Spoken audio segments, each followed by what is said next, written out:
The Select Subcommittee on the Coronavirus Pandemic will come to order. Welcome, everyone.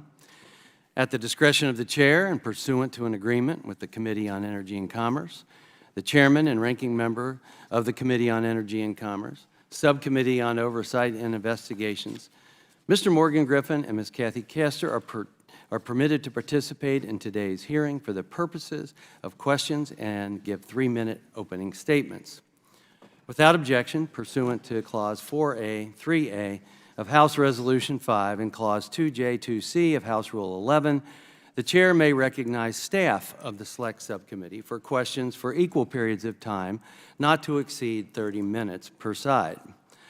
Finally, without objection, the Chair may declare a recess at any time. I now recognize myself for the purpose of making an opening statement. Good morning. The COVID-19 pandemic highlighted the debate regarding the risks and benefits of a type of high-risk research, specifically what is known as gain-of-function research. Prior to the pandemic, the public was largely unaware of the existence of this area of research, let alone the fact that they were funding it. I know I first heard of it during our COVID lockdown while researching how we might treat patients suffering from this unique and deadly virus. In 2014, the National Institute of Allergy and Infectious Diseases, NIAID, awarded EcoHealth Alliance, Inc., a grant entitled Understanding the Risk of Bat Coronavirus Emergence. This grant included the collecting of novel coronaviruses from bats and conducting research on those novel viruses using laboratory mice. The laboratory work, where this research was actually occurring, was outsourced by EcoHealth Alliance to the Wuhan Institute of Virology in China. Dr. Daszak, who is here before us, is the president of EcoHealth. Today, the Select Subcommittee released a report regarding EcoHealth and the evidence surrounding its research activities. This report highlights the Select Subcommittee's concerns with EcoHealth as an organization and Dr. Daszak's interactions with federal agencies and foreign entities, such as the Wuhan Institute of Virology. We have found that EcoHealth was nearly 2 years late in submitting a routine progress report to NIH, that EcoHealth failed to report, as required, a potentially dangerous experiment conducted at the Wuhan Institute of Virology, that EcoHealth used taxpayer dollars to facilitate risky gain-of-function research, and that Dr. Daszak omitted a material fact regarding his access to unanalyzed virus samples and sequences at the WIV, the Wuhan Institute of Virology, in his successful effort to have his grant reinstated by NIH. These are only a few of our findings, which are detailed in our interim report issued today, and will be further explored in the Select Subcommittee's final report. Dr. Daszak has been less than cooperative with the Select Subcommittee, and he's been slow to produce requested documents and has used semantics with the definition of gain-of-function research, even in his previous testimony. Dr. Daszak maintains that EcoHealth never conducted gain-of-function research by shifting definitions of this area of research put forth by regulatory agencies. I believe Dr. Daszak either cannot or will not distinguish between the common understanding of gain-of-function research and the more technical definitions provided under various and narrowly defined regulatory frameworks. But facts are facts. Research can be gain-of-function without meeting these somewhat convoluted and often hard to understand frameworks that only regulate a very minute subset of research. So minute that HHS has only ever reviewed 3 proposals out of thousands it receives every year. Using highly technical definitions in order to assert that a certain project really isn't gain-of-function research, when most others would suggest, as well as confirm in their testimonies before the Select Subcommittee, that it absolutely is gain-of-function, comes across disingenuous. Comes across as a disingenuous attempt of avoiding questions and accountability. The fact is that, as most people understand it, EcoHealth was absolutely conducting gain-of-function research, specifically in Wuhan, China.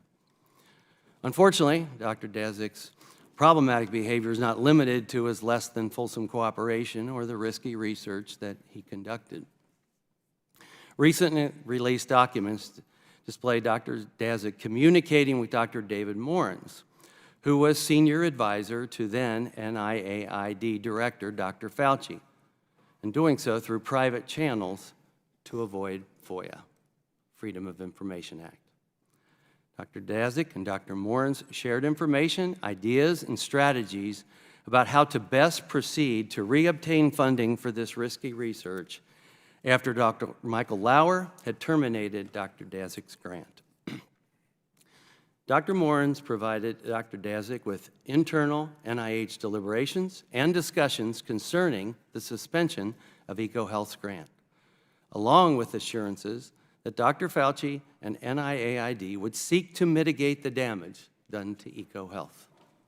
On April 16, 2024, I announced a subpoena to Dr. Morens for documents in his email relating to the origins of COVID-19. Yesterday, Dr. Morens produced 30,000 pages of emails. Emails from his Gmail account, which he said he had used to avoid FOIA. So this investigation does not end today. Dr. Daszak told Dr. Morens in these private communications that he still had 15,000 samples, quote, in freezers in Wuhan, end quote, and had not yet analyzed more than 700 coronaviruses he had identified in those samples. EcoHealth has lamented, quote, the negative impact on U.S. national security, end quote, posed by their inability to sequence all the samples at the WIV. But EcoHealth's actions themselves are a threat to national security. Dr. Daszak has displayed a disregard for the risks associated with gain-of-function research, the congressional oversight process, and the federal grant process. Dr. Daszak has proven that he's not a responsible steward of the American people's tax dollars. We see no reason that the American people should be paying for EcoHealth's research or any other work Dr. Daszak conducts. Dr. Rees, I believe we agree on this, and there may be a path forward. And let me be clear, I support global health research. I support work that will make the world safer. That's why we are investigating all of this. Our concern is that this research, and research similar, does the opposite. It puts the world at the risk of a pandemic, something even Dr. Fauci addressed as far back as 2012 in an interview. Dr. Daszak, before I close, and as someone who has been shot at and someone who has received threats, I want to tell you that we unequivocally condemn all threats to you. To you, any public health official, scientist, anyone else. That is wrong and intolerable. I look forward at this point to an engaging and on-topic discussion. Thank you. And I would now like to recognize Ranking Member Ruiz for the purpose of making an opening statement. Thank you, Mr. Chairman. When I was named Ranking Member of the Select Subcommittee last February, I made a commitment to follow the facts and objectively analyzing the origins of the COVID-19 pandemic. I made a promise to keep an open mind about how the pandemic started, because understanding whether the novel coronavirus emerged from a lab or from nature is essential to better preventing and preparing for future public health threats and to better protecting the American people. And as the origins of the novel coronavirus still remain inconclusive, I stand by these commitments to this day. But as we approach the year-and-a-half mark of the House Republican majority, it's important that we take stock of what the Select Subcommittee has accomplished so far and the extent to which we have fulfilled our obligations to the American people. For more than 14 months, under the guise of investigating COVID's origins, this Select Subcommittee has relentlessly probed the relationship between the federal government and our nation's scientific community to prove, without evidence, Republican accusations that Dr. Daszak and EcoHealth Alliance created the COVID-19 pandemic. We have poured over more than 425,000 pages of documents provided to us by HHS, the State Department, the Department of Energy, the Government Accountability Office, universities, and private citizens. We have conducted more than 100 hours of closed-door interviews with more than a dozen current and former federal officials and scientists. And we have held multiple hearings, all in what has appeared to be an effort to weaponize concerns about a lab-related origin to fuel sentiment against our nation's scientists and public health officials for partisan gain. And while the Select Subcommittee's probe has uncovered questionable conduct about Dr. Daszak's commitment to transparency and professional integrity, I want to be clear that it has not substantiated allegations that EcoHealth Alliance used taxpayer dollars to fund research that created the COVID-19 pandemic. No evidence provided to the Select Subcommittee has indicated that the work performed under EcoHealth Alliance's grant, including at the Wuhan Institute of Virology, led to the creation of SARS-CoV-2.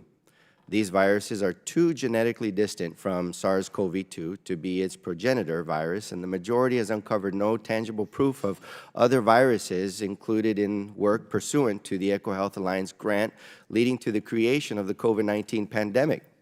And this distinction is critically important. Today, we will hear from both sides that there are serious concerns regarding EcoHealth Alliance's failure to comply with reporting requirements for federal grantees. Concerns that draw into questions whether you, Dr. Daszak, sought to deliberately mislead regulators at NIH and NIAID. And while the majority's probe has not meaningfully advanced our understanding of the pandemic's origins, internal documents and testimony do suggest that Dr. Daszak potentially misled the federal government on multiple occasions in both their transparency obligations and reporting requirements as recipients of federal grant funding. Transparent and forthcoming communication with federal government agencies is expected at all times. And this potential misconduct raises serious questions about EcoHealth Alliance's commitment to the responsible stewardship of taxpayer dollars. We will also examine whether Dr. Daszak, beyond his obligations as an employee of a federally funded grantee, acted with integrity in his engagement with the possibility that COVID-19 resulted from a research-related incident. But at the end of the day, this is not the same as uncovering COVID-19's origin, nor is it evidence that our scientific community caused and has sought to cover up the origins of the pandemic. And to cast it as such would be misleading to the American public, damaging to already declining confidence in science and public health, and ultimately harmful to our nation's pandemic preparedness. So as we look to the future of fortifying our nations for future public health crisis, it is my hope that we can broaden our focus to the forward-looking policies that will better protect our constituents. Strengthening oversight of potentially risky research domestically and abroad is an essential part of this conversation. But so is closing pathways for zoonotic transfers of viruses in nature and investing in our public health infrastructure to ensure that when future viruses hit our shores, we are ready. When Democrats were in the majority, we made important strides in these objectives by passing the Consolidated Appropriations Act of 2023, which strengthened protections against undue influence in our biomedical research, improved training and transparency for the handling of select agents, paved the way for the interagency collaboration to fortify zoonotic disease prevention, invested in our infectious disease workforce, and enhanced our supply chain preparedness and ability to rapidly develop and deploy medical countermeasures. It is my hope that in the remaining months of the Select Subcommittee, we can work together to build on this legacy and make objectively examining the origins of the novel coronavirus a part of this forward-looking work. I stand by the commitments I mentioned earlier, Mr. Chairman, to take a serious, balanced look at all possibilities for the origins of the COVID-19 pandemic. And I stand ready to work with you on this critically important mission so that we can save future lives. Thank you, and I yield back. Thank you, Dr. Rees. I would now like to recognize Mr. Griffith for the purpose of making an open statement. Good morning. I want to thank Chairmans Comer and Winstrup, Ranking Members Raskin and Ruiz for having this hearing today and inviting relevant Energy and Commerce chairs and ranking members to it. For over a year now, We've been working together to investigate the origins of COVID-19 pandemic and the role that the National Institute of Allergy and Infectious Diseases, NIAID, headed by Dr. Fauci, and EcoHealth, headed by Dr. Daszak, may have played in it by funding research and facilitating the transfer of technologies to the Wuhan Institute of Virology, which I will refer to henceforth as Wuhan. It is critical that we understand what went wrong at NIAID and EcoHealth's relationship with Wuhan. Frankly, it's been alarming to discover that NIAID's approval and oversight of risky experiments involving potential pandemic pathogens is so lax. My hope is that when we are finished, we have a package of legislative proposals and other recommendations on biosafety and biosecurity. I increasingly think that means taking final approval authority for these experiments away from NIAID and other funding in favor of an independent entity. With so many lives lost and disrupted by what I believe was a research-related accident, we need transparent, effective oversight, and tight regulation of gain-of-function research of concern. We certainly do not have that now. I participated in Dr. Daszak's transcribed interview. It's clear to me that neither NIAID nor EcoHealth have a complete picture of what Wuhan was up to with its coronavirus collection or with their gain-of-function research trajectory. But what we do know from EcoHealth's NIAID grant and EcoHealth's DEFUSE proposal and the private musings of virologists who collaborated with Wuhan is not comforting. We don't have this critical information in large part because NIAID's review and oversight was a farce. NIAID and EcoHealth were asleep at the switch. In my opinion, they were grossly negligent. I find it incomprehensible that NIAID continues to fund EcoHealth's collaboration with Wuhan to this very day. EcoHealth's grant was reinstated so they could process virus samples and sequences that had been previously collected. It turns out many of these viruses and sequences are held by Wuhan. NIAID didn't even think to ask them where the samples were stored before restarting their funding.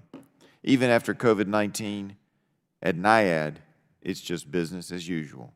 It's absurd and it's got to change, or we risk having, perhaps, yet another high-consequence accident. We have to put some adults in place to independently review proposed gain-of-function research of concern that NIAID and other agencies want to fund. Thank you again, Mr. Chairman. I look forward to continuing working together, and I yield back. I would now like to recognize Ms. Dingell for the purpose of making an opening statement.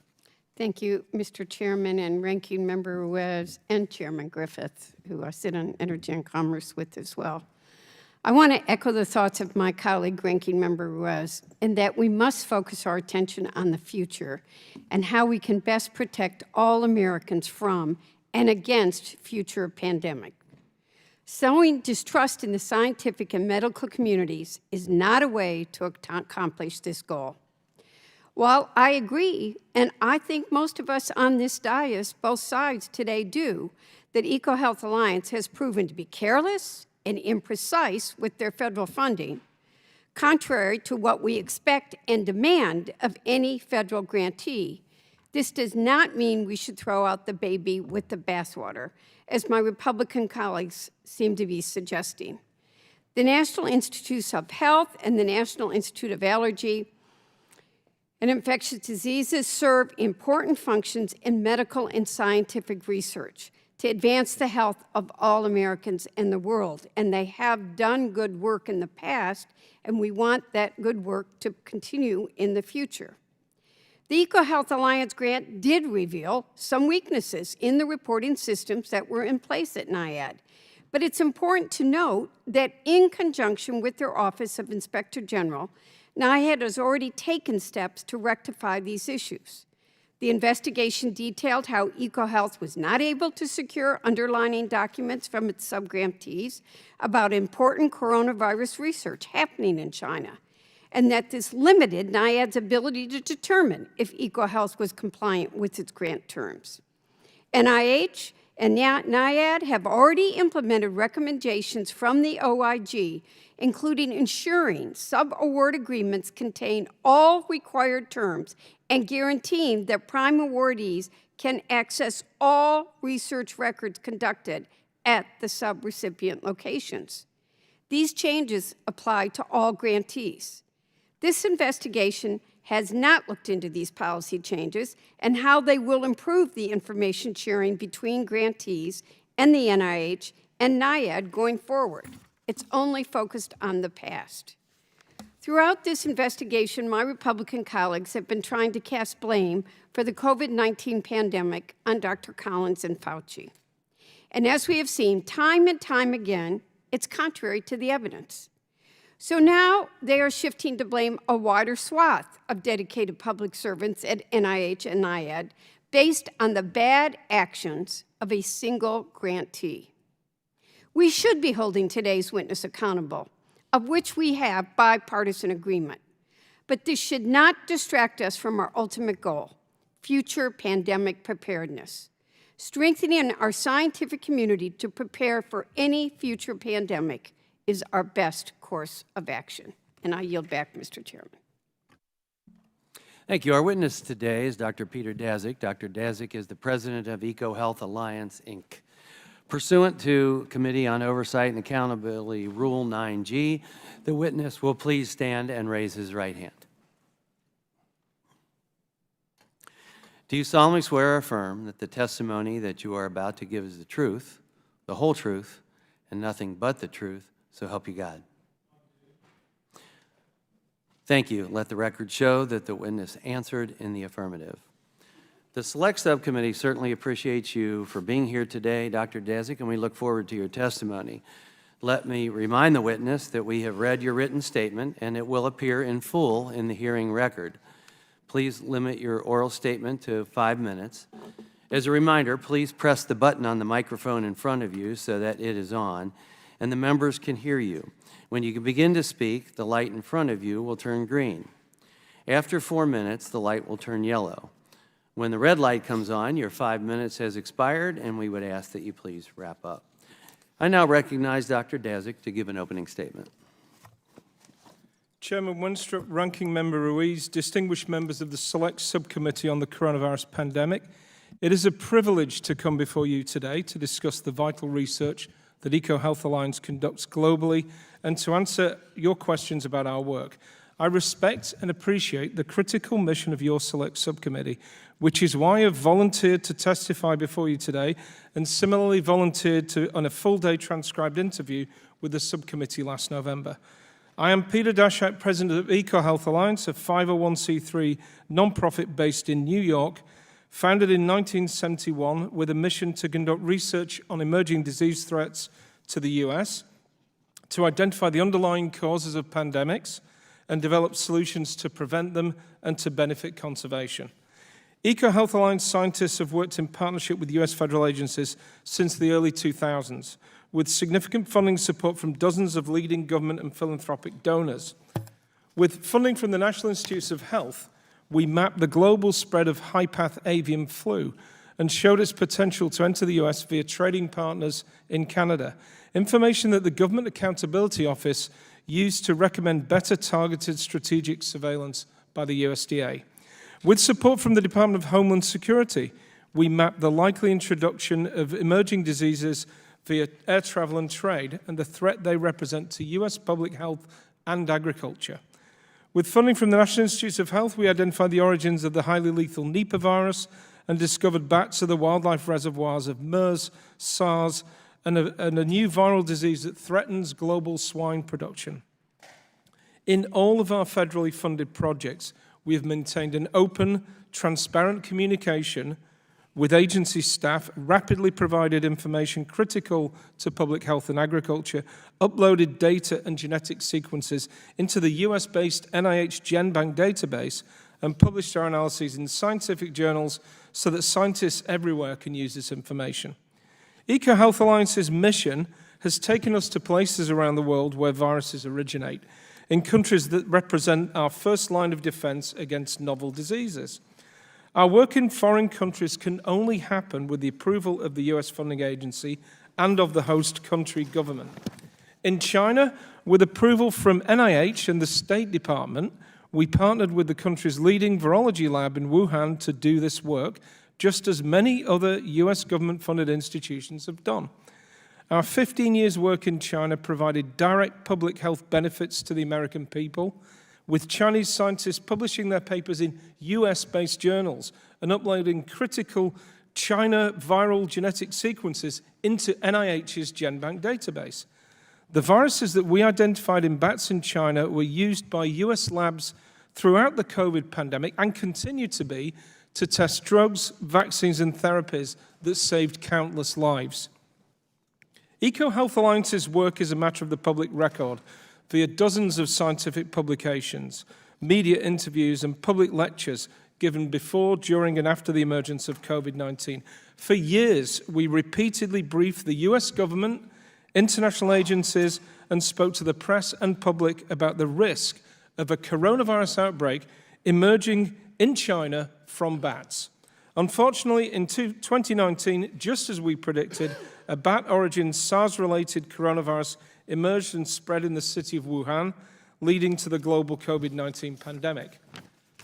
The public nature of our work and our long-standing collaborations with Chinese scientists have made us a target for misinformation about the origins of COVID, beginning in early 2020 and continuing to this day. We have repeatedly and publicly refuted the many myths and false allegations about EcoHealth Alliance's research. However, at a time when the COVID-19 pandemic seemed out of control and emotions were running high, our organization, our staff, and even my own family were targeted with false allegations, death threats, break-ins, media harassment, and other damaging acts. Our organization has gone to great lengths to address any allegations head-on, checking our records and stating the facts publicly. We estimate over 15 million pages of EcoHealth Alliance documents have been shared with federal agencies, House and Senate committees, and with the public via FOIA requests, and via audits with the Department of HHS OIG and inquiries by the Government Accountability Office. And we have spent substantial staff time voluntarily helping with every and all realistic and bipartisan investigations into the origins of COVID. Like other public figures, I have been personally targeted with a white powder letter sent to my home address, devastating online threats and media harassment, and my children and wife's names appearing on a 4chan kill list, among with other incidents now under investigation by the FBI and other authorities. Indeed, between the public announcement of my voluntary appearance before this committee and the subcommittee's tweets over the past 2 weeks, we've seen a noticeable increase in death threats and other harassment, including a swatting attack in my home when the local police received a notice that someone had killed a scientist and had his wife tied up in my basement. Of course, it was a fake call, but we ended up with 6 police cars and detectives searching the house and staying for the afternoon. This is not what a scientist should be put through to do their work. Our funding has also been targeted, even though our research programs continue to be identified as high priority by NIH and other federal agencies. Despite these challenges, we remain committed to our pandemic prevention mission and to protecting the health of the people in the US and globally. We continue to conduct our research and to publish scientific papers so that the data are available for everybody, and to upload viral genetic sequences into NIH's GenBank database. In 2005, EcoHealth scientists developed the first ever emerging infectious disease hotspot map to chart threats so we can better target resources to prevent them. Dr. Daszak. Our work and that of Dr. many other Daszak. scientists show that Dr. Daszak, I've- you were given 5 minutes. Are you ready Sorry, to wrap the up? light says I've got 30 seconds left or so.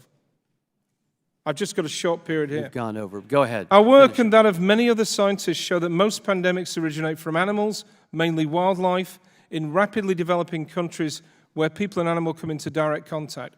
But as we saw with COVID-19, once a virus begins to spread, it exploits travel and trade networks, which means a virus emerging anywhere on the planet is a direct threat to all of us here in the USA.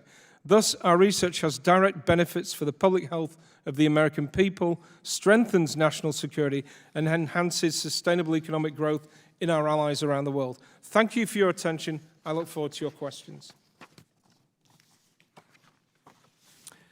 Thank you. I now recognize myself for as much time as I may consume for questions, with equal time being afforded to the ranking member.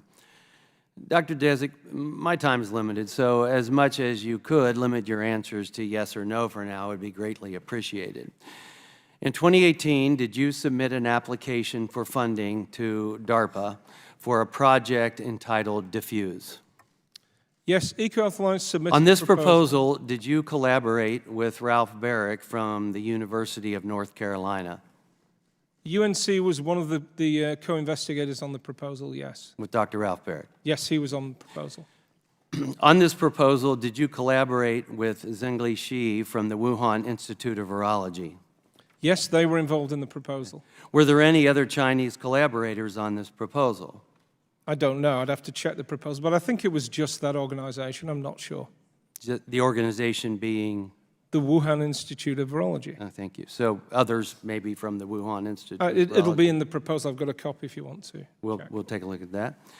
A draft of the DEFUSE proposal was released via FOIA and had some comments in it regarding where the work would take place and the biosafety level for it. The first comment is up on the screen. It has the initials PD. Did you write this comment? Yes. Can we get it up on the screen? Okay. It says, Ralph Zhengli, if we win this contract, I do not propose that all of this work will necessarily be conducted by Ralph, but I do want to stress the U.S. side of this proposal so that DARPA are comfortable with our team. Once we get funds, we can then allocate who does what exact work. And I believe that a lot of those assays can be done in Wuhan as well. The proposal says that Dr. Barrick would reverse engineer spike proteins to test their capacity to cause disease. Were you also intending that the WIV conduct some of the work? If you look at the language in my comment... Yes or no, please? I'm just... No, the language says assays, not experiments. Already the WIV is clearly listed in the proposal to conduct some assays. Why did you want to stress the U.S. side of the proposal? Well, I checked with DARPA if it was okay to include a Chinese collaborator on the proposal. They said yes. They checked with their higher-ups and said yes. So we went ahead with that. But I was still concerned that we didn't want to have too much American taxpayer dollars going to China. So that's the meaning of that. The second comment is up on the screen, and again, it has the initials PD.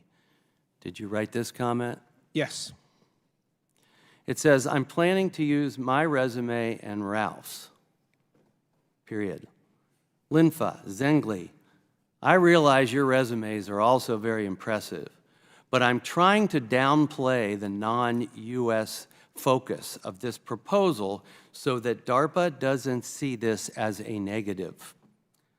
Again, your language of attempting to downplay how much work would occur in China. Well, there's nothing... Why? Sorry. Why? Oh, well, there's nothing unusual about this at all. If you're writing a grant to a federal agency, it gets reviewed by a committee of outside scientists. It's not necessarily... DARPA telling me it's okay to include Chinese and foreign collaborators doesn't necessarily mean the reviewers know that or are going to see it in the same way. So I simply wanted to stress the U.S. side of the proposal. I was trying to explain to our colleagues why their CVs weren't going to be in. We were limited in the number of CVs we could add. That's all. It's quite simple. Thank you. So you were downplaying how much work... I mean, I say it right there in that comment. Did Dr. Shi contribute to the drafting of the proposal at all? Of course, yeah. All collaborators Okay. did. Third comment is up on the screen. And this time it was written by Dr. Barrick and says, in the U.S., these recombinant SARS coronaviruses are studied under BSL-3, not BSL-2. In China, might be growing these viruses under BSL-2. U.S. researchers will likely freak out. Were you proposing to do the work in DEFUSE at BSL-2? No. In fact, you write in the proposal that the choice of BSL-2 is more cost-effective. Dr. Barrick testified that he does this work at BSL-3 and, in fact, encouraged you to do the same. What's more important to you, biosafety or cost? Well, look, EcoHealth Alliance maintains the appropriate biosafety levels for our research. The proposal includes research which, according to both US and Chinese biosafety rules, which I have right in front of me, are BSL-2. It also has research which, according to both US and Chinese rules, are BSL-3. The final proposal is the proposal of record, and it is absolutely correct in the definition of biosafety levels that go into this. This is simply a draft proposal where one group's suggesting one thing, another is suggesting another. The final proposal is what matters. And I want to remind the committee that this proposal was not funded. The work was never done. It is utterly irrelevant to the origins of COVID. Well, it's not irrelevant, Dr. Daszak. It's very relevant. And, you know, you just stated that China, those are China standards. So you're okay with China standards as opposed to the US standards. And it does matter whether it's at a BSL-2 or BSL-3, as Dr. Barrick pointed out. And it also is important to understand that you intentionally downplayed the role of China. Between your actions to DARPA and those with NIH, you have failed to be a good steward of taxpayer dollars. And it's our recommendation that you do not receive any more. Understanding the lethality of COVID-19 to certain vulnerable populations, for sure, do you believe that a lethal virus could be used as a bioweapon, and should we be concerned about such weapons? Well, with respect, you made two allegations in there that I want to address. First, you mischaracterized my statement. What I said about biosafety levels is that they are the same in both China and the US, and that we followed them implicitly to the letter. I have them in front of me. I'm happy to share them with the committee. Secondly, you suggested that we downplayed the role of China. That's not true. Before the proposal was submitted, I contacted DARPA and asked them if it was appropriate to conduct a project in China and to include Chinese scientists. They checked with their authorities and they said yes. So we included that. And in response to your question, sorry. Do you have a record of that check? Oh, yes, I do. Okay, we would. And I'm happy to share it with the committee. Please do. And I remember the name of the person. It was a Dr. Gimlet, and I have an email record of that. I've seen it recently, yes. Excellent. Of course. Excellent. And we also have on record what you had said in your emails. But again, to my question, do you believe that a lethal virus could be used as a bioweapon, and should we be concerned about such weapons? Of course, and there's a long history of pathogens being used as bioweapons. But that is not the research that we do. Thank you. But maybe that's why DARPA turned you down. I now recognize the ranking member from Dr. Ruiz from California for 5 minutes of question.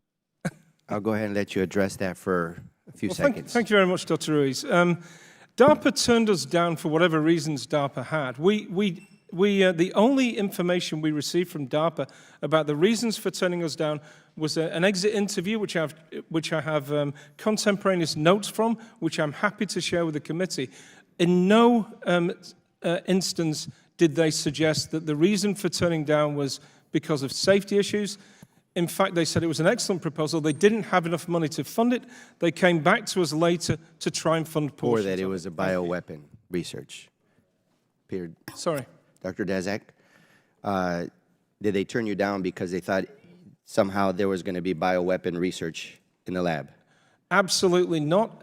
I think was never mentioned. You know, I think one of the things that we know, there's two things. One is that there's so many agencies that have shown or reported with low, mostly low, and one with moderate confidence that it could either be a zoonotic transmission or a lab leak. So the data is still out there that it's inconclusive.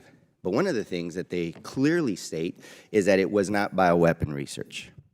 I believe that my colleagues on both sides of the aisle would agree that transparency and disclosures regarding competing interests are necessary for individuals addressing scientific questions open to reasonable debate.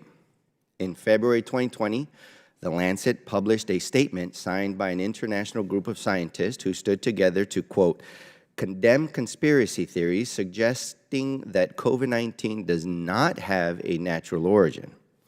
The statement purports to express solidarity with scientists and frontline workers in China, many of whom we've learned were sharing early information about the virus at great personal cost. Dr. Daszak, evidence reviewed by the Select Subcommittee demonstrates that you authored and organized the statement.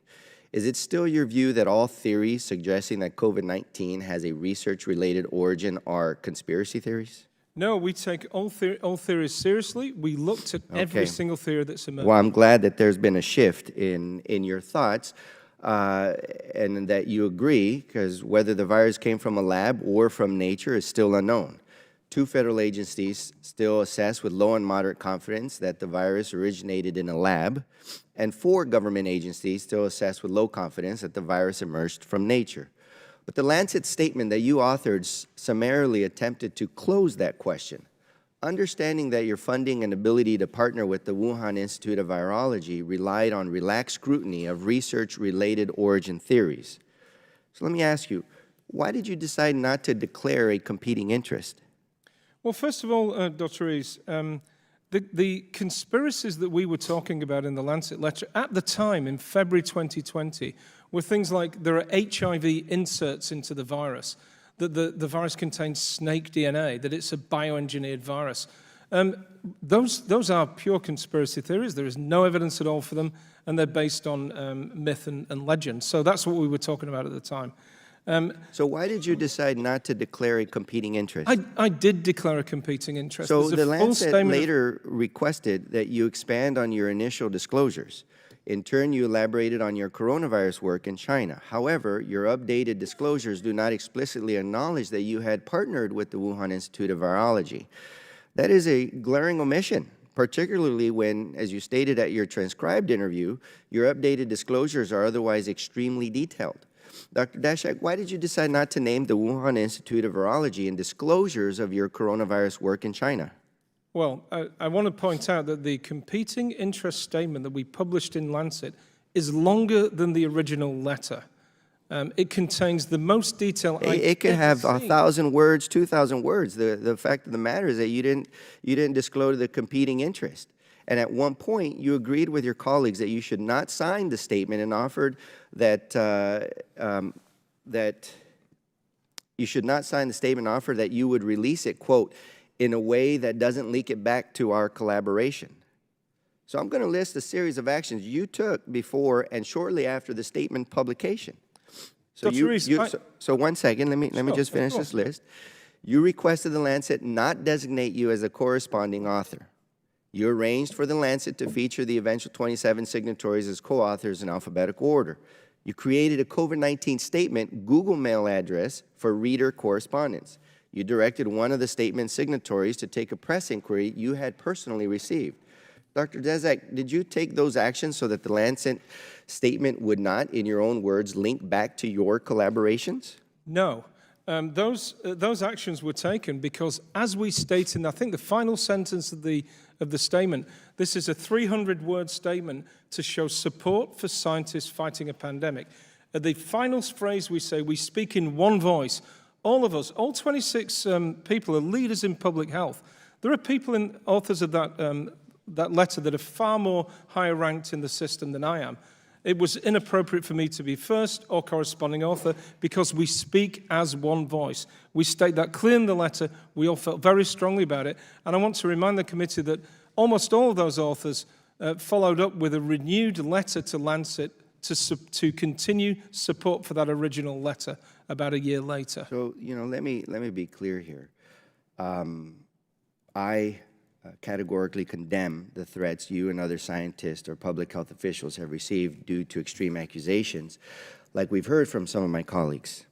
Words have consequences, and repeated attacks can rile up people's negative sentiments and result in threats. But it seems like you were aware your involvement in the Lancet statement had, at minimum, the appearance of a competing interest. Dr. Daszak, you may disagree that you had a competing interest as a technical matter. So I'd like to know, where did you draw the line between the appearance of a competing interest and an actual competing interest? At the time we wrote that letter, none of us, all 26 authors, could ever imagine the political maelstrom that's happened since. None of us thought that the So work where do we you did draw the would line be between the considered a appearance? competing Where interest. do you draw the line between the appearance of a competing interest and an actual competing interest?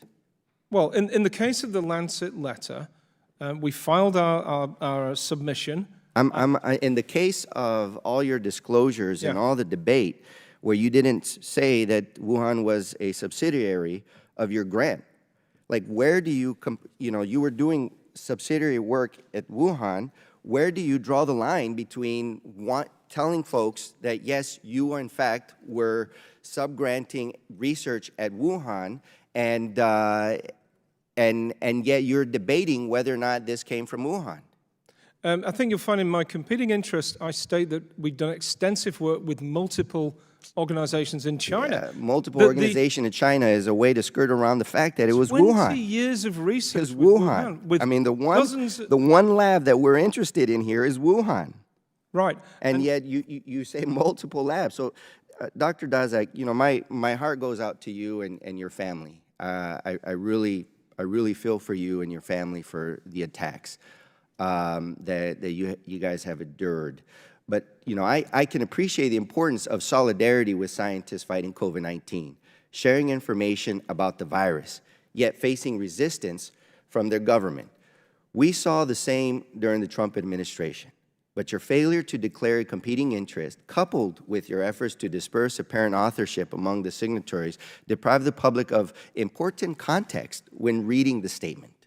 So with that, I want to thank you for being here, and I yield back. Thank you. I now recognize the chairman of the full committee, Mr. Comer from Kentucky, for 5 minutes of Thank you, Mr. questions. Chairman. Dr. Daszak, how long have you been a collaborator with the Wuhan Institute of Virology? I think since about 2003. So during that time before the pandemic, were you aware of all the types of research occurring at the Wuhan lab? We were aware of all the published information coming out of the lab and the people we met from the lab. Were you aware that there was a Chinese military lab associated with Wuhan lab? No, and I still am not aware of that.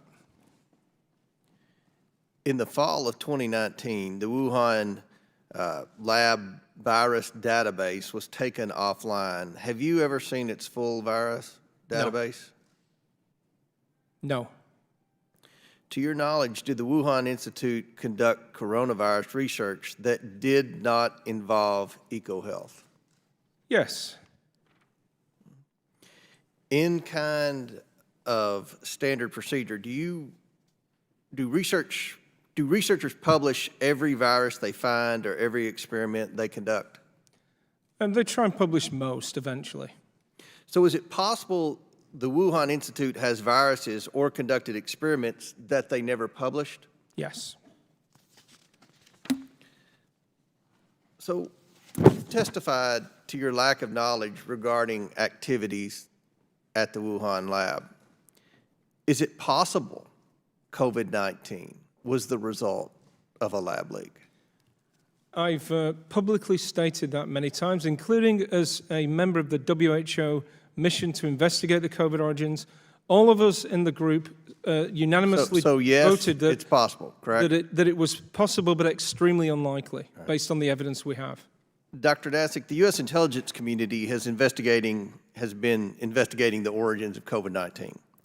During that investigation, were you ever contacted by any intelligence agencies? Yes. Which ones? The CIA, the FBI, and the Defense Intelligence Agency. Okay. Dr. Daszak, before I ask you this next question, I want to remind you that you are under oath. Other than the interactions that you just testified to, have you or do you have a standing relationship, either officially or unofficially, with any agency in the intelligence community? No. So you've never been an informant for the U.S. government? You asked me if I have a standing relationship with any agencies in the intelligence community. The answer is no. So you're stating publicly you've never been an informant for any U.S. intelligence agency? I'm stating publicly that I do not have a standing relationship with the intelligence community. That was your question. Have you ever been an informant for any U.S. intelligence agency? Not to my knowledge. I've certainly, when they've asked me questions, I've provided answers, as any citizen of the U.S. Like what types of questions? Did they ask you questions before the COVID outbreak?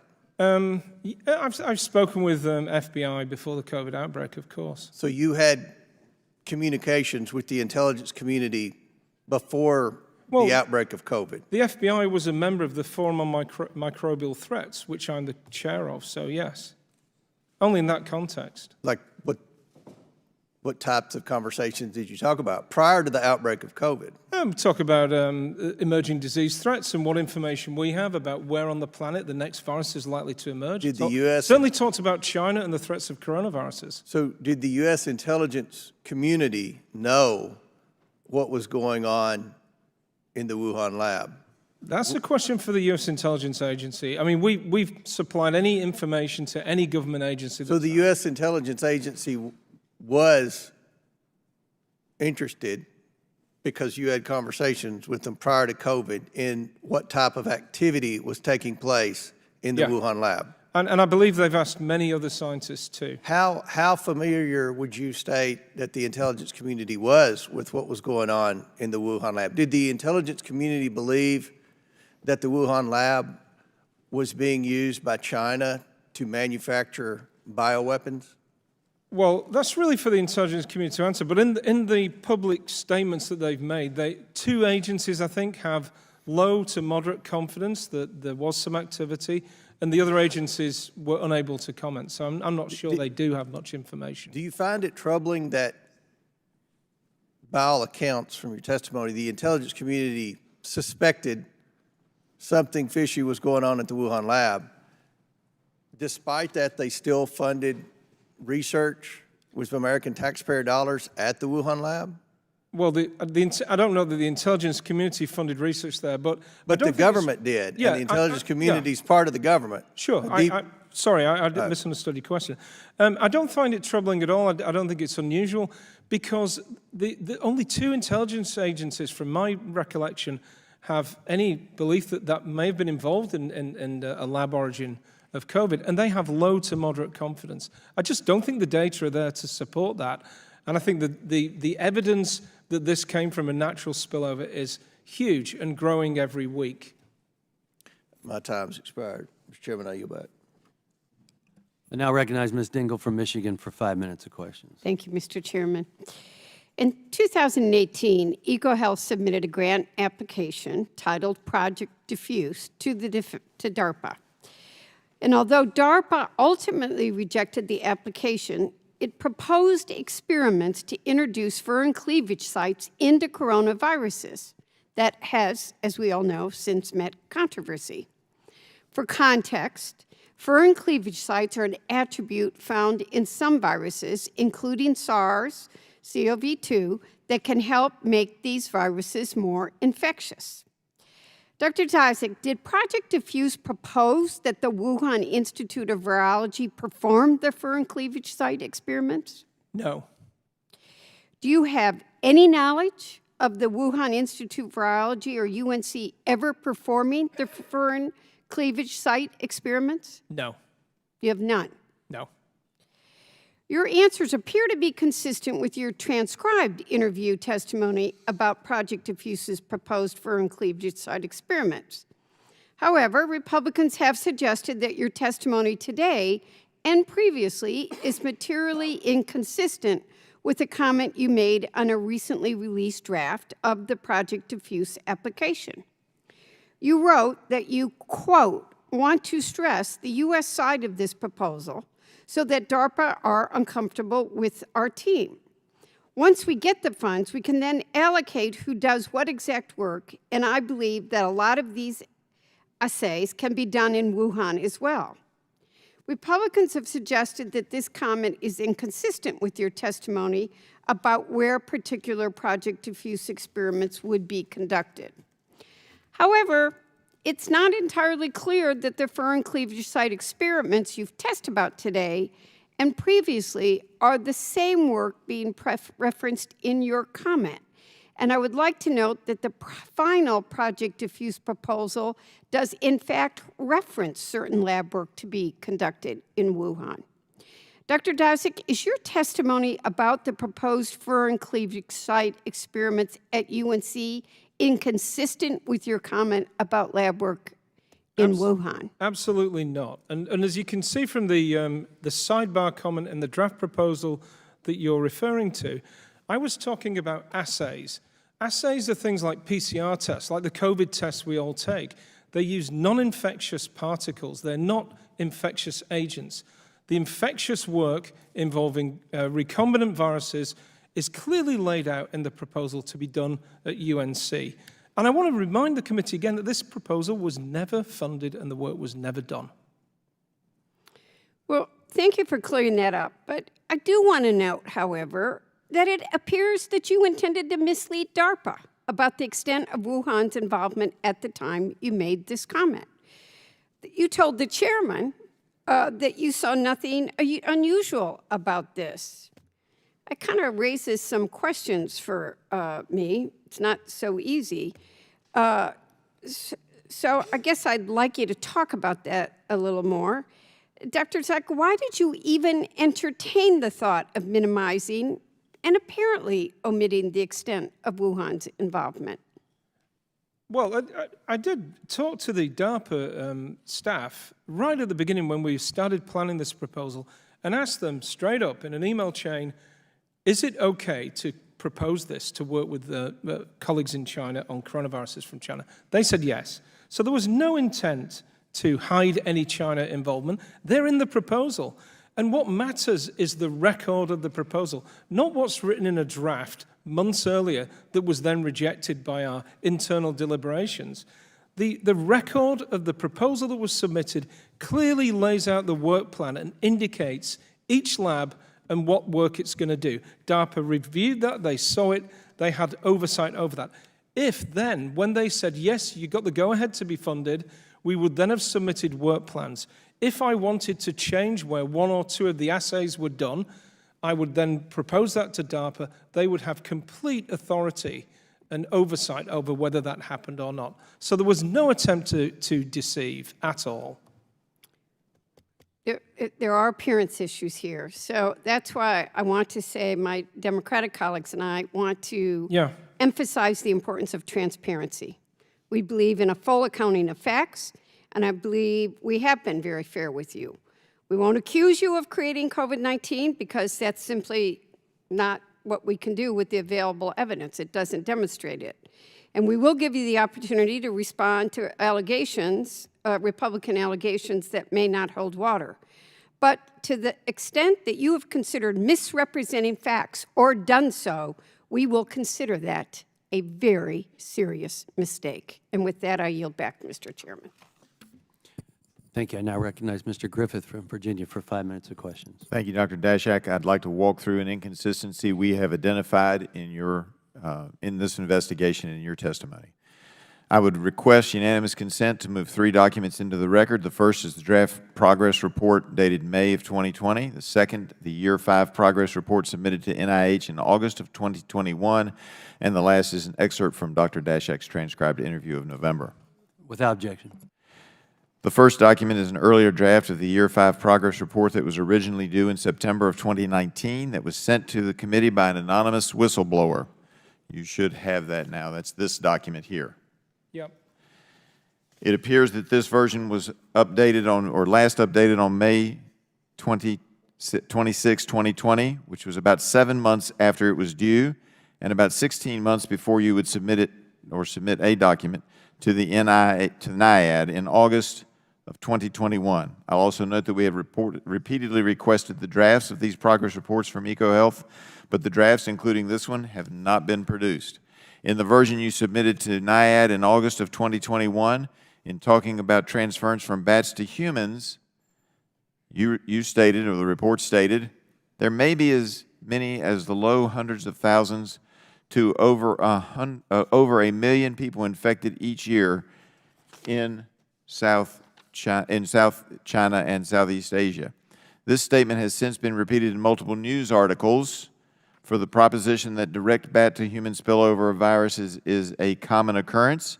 It has been used to bolster the case for natural origin and may even be responsible, as you said, for the intelligence community having low to moderate assurance that it started in the lab.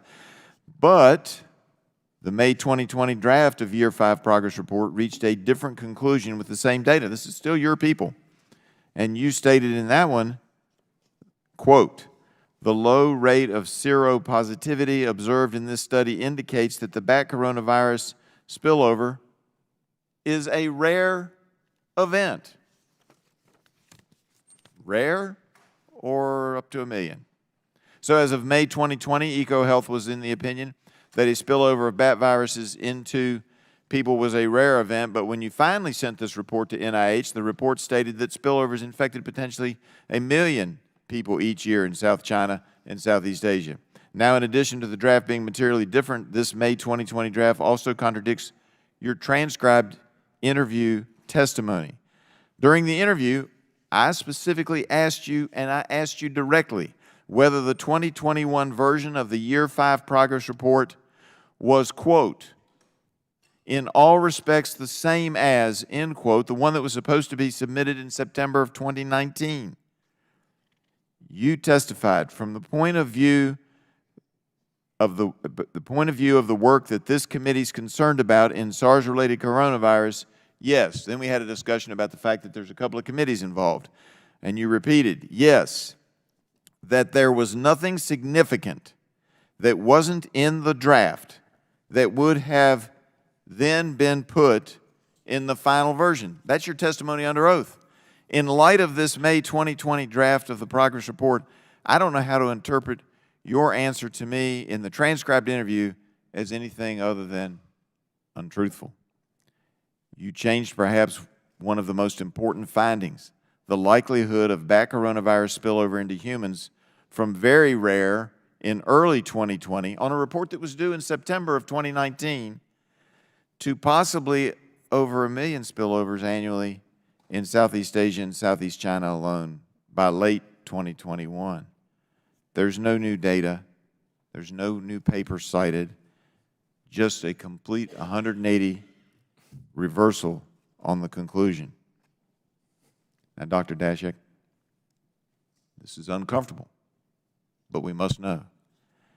And my assumption is that you either had communications with Dr. Fauci or others at NIAID, you had outside pressure, or you realized that your company could be liable, and so changes were made either to satisfy NIAID or others in the scientific community or to cover up potential liability. Which one is it? Well, there's a fourth possibility, isn't there, that we'd conducted scientific research in the period between the initial drafting of that report and updating it. And if that were true, hang on, if that were true, Dr. Daszak, why didn't you tell me that in November of last year? It's been less than 6 months. I gave you the opportunity to say that there was a change in your initial drafts and later drafts. You didn't bring up this fourth possibility then. You didn't say, well, we did some additional research and we made a change on the number of times that a bat virus might spill over into the population in Southeast Asia or South China. You didn't give me that. I gave you the chance. I didn't ask it as, I was looking for facts. I wasn't trying to cross-examine you at that time, and yet you didn't tell me the truth. And today you come up with a new theory as to why that might have happened. But that's not what you gave me in November. Isn't that true? You didn't give me that in November. Isn't that true? Yes or no? My theory... Is it yes or no that you told me something wrong and false in November? My theory has a substantial advantage over yours in that it's No, my theory is you didn't tell me the truth. You're now coming up with a theory that, as to why your reports in the leaked 2020 report and your later 2021 report are different. I'm asserting and I'm asking you, you told me something wrong in November if your fourth theory is correct. Isn't that true? I believe I'm seeing this for the first time. You never showed this to me on the record. I didn't have it in November, but I asked you if there was a substantial change. If you show me this, I would have explained it then. If you let me speak, I'll explain it now. Well, let I mean, I can give you the answer to your question. I'm gonna answer it for you because here's the problem. Okay. I asked you specifically if there would be any substantial or significant changes from what you would have had. You said you tried to send the report in earlier, there was something wrong with the site and so forth. And I said, but that report that was due in September, when you tried to send it in September of 2019, were there any substantial differences? You said that there weren't, that they would be substantially the same. And that is still correct. And you don't think this is a significant change? No. Wow. I will you know explain, what? I'll explain why. I practiced in the criminal courts for many, many years, and I will just tell you, if you were my client, I would tell you that that dog won't hunt, and the judge ain't gonna believe that. I yield back. Thanks. Now recognize Ms. Ross from North Carolina for 5 minutes of questions. Thank you very much, Mr. Chairman and Ranking Member. Dr. Daszak, I'm going to return to the report, but talk about a discrete issue examined in the minority staff report that the Democrats released this morning concerning your compliance with NIH's reporting requirements. So we're just going to stay on reporting requirements. And as you know, as a grant recipient and a scientist, accurate and timely reporting is crucial for the stewards of taxpayer funds. And missteps in this process can reflect poorly on the broader scientific enterprise. So consistent with NIH's grants policy statement, and NIAID required you to submit annual progress reports for your grants, annual, every year. Your grant had an initial 5-year term, meaning you were required to submit 5 reports. But I'm going to go back to the report that my colleague was talking about. So your year 5 report, so the 5th report, you'd already reported, done fine before then. That was due on September 19th. Is that correct? That's not correct. It was due on September the 28th, 2019. Right, but I'm sorry, September 28th, 2019. Yeah. Perfect. Yeah. Thank you. But it is also true that you did not submit this report until August of 2021, nearly 2 years later, as my colleague just represented. Well, you did not submit the report at the end of September of 2019. We uploaded the report into the system. The system locked us out. We tried to contact NIH. We received no response. So, excuse me reclaiming my time. You did email on July 30th of 2019 your grants manager saying you expected to have everything uploaded by the end of July, but then the report was not uploaded by the end of July. I'm quoting an email from Dr. Shimura, dated July 30th, 2019, which is on file.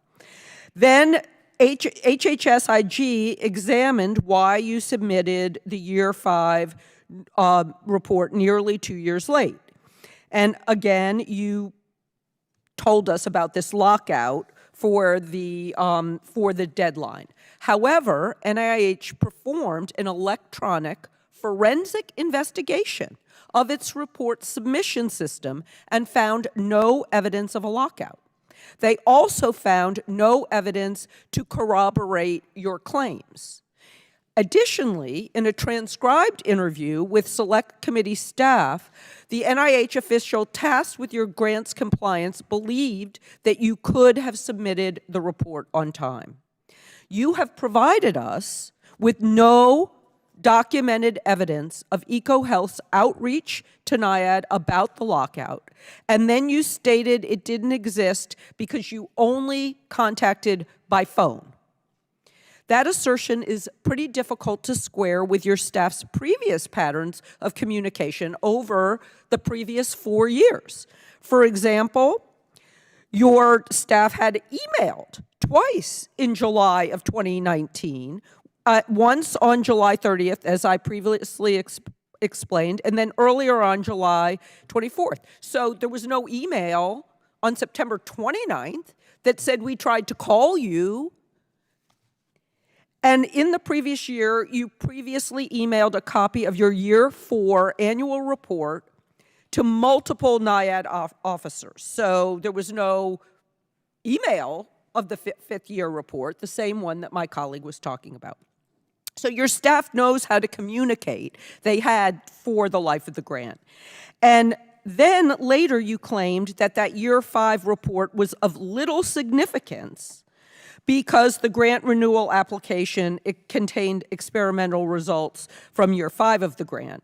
But that's just not true, because we've heard this whole colloquy about differences that would have been made between 2019 and 2021. Yes or no? If you had looked back and knew that you would be here today, would you have done something differently to ensure that that report was received in September of 2019? Well, I have a timeline of submission efforts, and there are attempts to submit which are not yet on the record with you, which we'll supply. We'd appreciate that. There are also, it's also, both things can be true, that a forensic analysis of efforts to submit aren't going to pick up a phone call to the grants management staff that our admin people made. They did, they received no response. I believe that person then left. And look, the issue over what we would do differently, well, one thing I would do differently was I'd certainly send a copy of the report to our program officer. I did that in year 4, not because that's a routine process, that's not. But you I was knew. trying to set up a meeting with the program officer. You knew that there were difficulties. You had a previous experience of doing this and making sure people got things. And what I am saying is, when the taxpayers' money is used for scientific research, it is imperative that people comply with the rules, particularly when their behavior had been exemplary in the past. And that is what raises the concerns that you have heard from our colleagues. Well, and let me with that, explain. I yield back. But let me explain, please, if I can. NIH told us to submit that report. It took NIH 11 days to unlock the system. So any assertion that the system was not locked are demonstrably false. 11 days. And that time, we got the email receipts, which I'll share with you, of course. I now recognize Ms. Maliatakis from New York for 5 minutes of questions. Thank you very much, Mr. Chairman. Dr. Daszak, gain of function is broadly understood as a type of research that modifies a biological agent so that it confers new and enhanced activity to that agent. Does that describe any of the work that Wuhan conducted as far as you are knowledgeable? That is not the definition of gain of function. Okay, then what is your definition? I don't have a personal definition. Okay, but did you, well, then let me ask this question. Did any of the research that you funded through your organization at Wuhan Lab modify a virus to make it more infectious among humans? Yes or no? No, that was not the goal of our work, and that's why it was not considered gain of function. Okay, but in 2016... Will the gentlelady suspend for just a moment? Yes. Under the rules of the House, the chairman is responsible for maintaining order and preserving decorum in the committee room. I expect audience members to be respectful of the witnesses, members, and public, and there should be no filming. I go back. In 2016, in an email to NIH, you said, "We are happy to hear that our gain-of-function research funding ban has, or prohibition has, a pause rather, has been lifted." So what gain-of-function therefore followed? Well, they paused our research because of the gain-of-function pause. They lifted the pause on our research. That was the response I was Okay, so after that period of time, you did not fund any research that modified a virus to make more infectious among humans? Yes. EcoHealth Lines never has and did not do gain-of-function research by definition. Are you aware of Wuhan Lab conducting that type of research? No. Okay.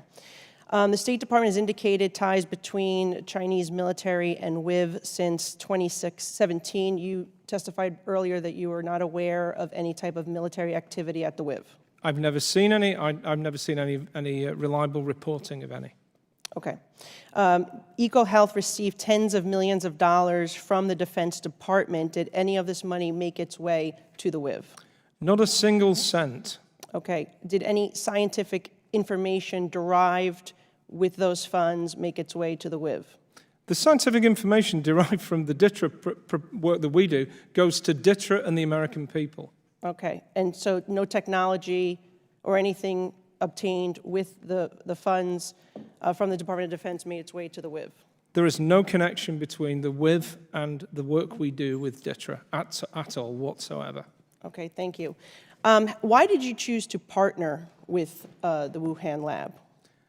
Well, if you want to work in a foreign country to find the next potential risk of a pandemic, you have to work with labs in those countries. We looked at labs across China. The WIV is the premier viral research in China. Mm-hmm. And at no time were you concerned about subpar safety conditions at this particular lab? No. In fact, it's got very good biosafety level. Well, I mean, I think that could be disputed at this point. Well, I've never seen any verifiable evidence or data that suggests otherwise.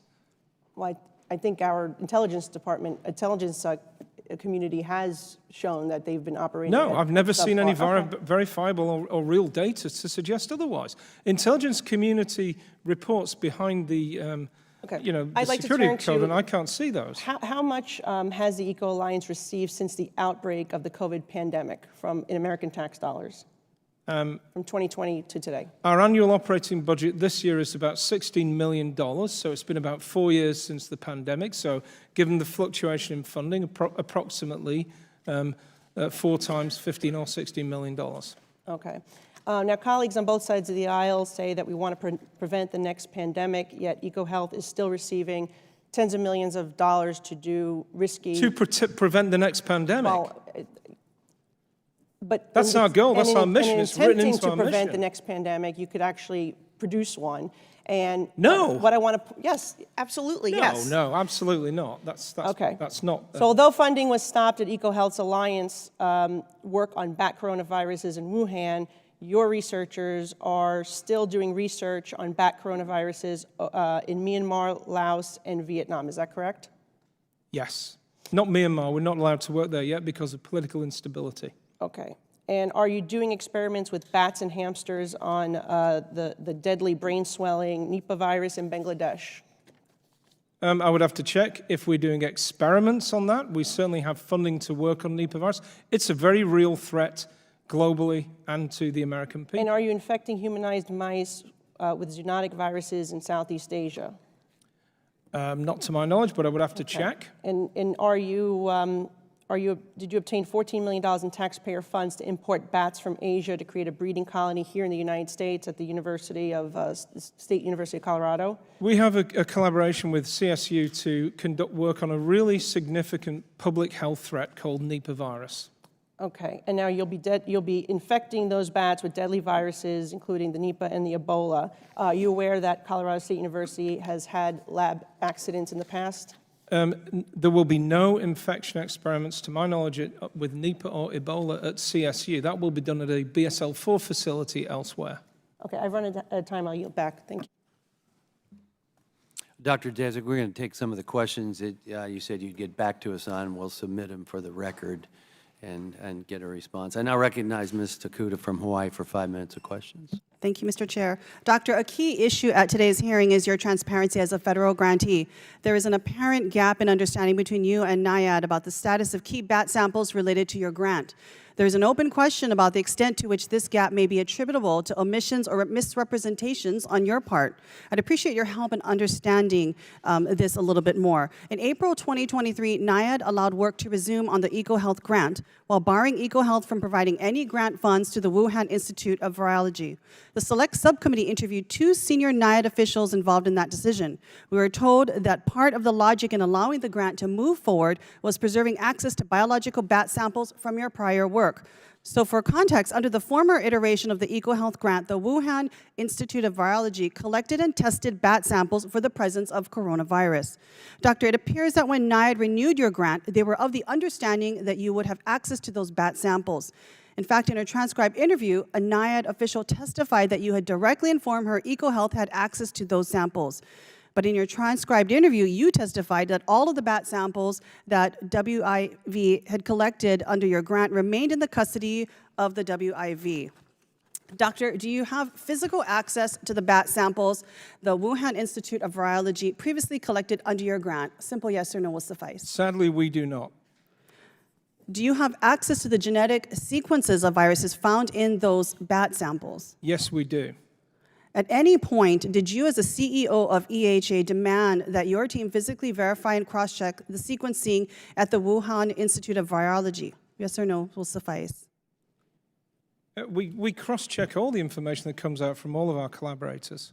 So you cross-check it, but did you actually see the conduct yourself? Did you go there to the lab, actually have access to the samples, and do the work yourself? Or were you taking the information, the sequencing you got from Wuhan and just assuming that it was correct? For us to go to China and do the sequencing and the extraction of RNA and all that work ourselves, So much of this would is based defeat upon the object of having a subcontract.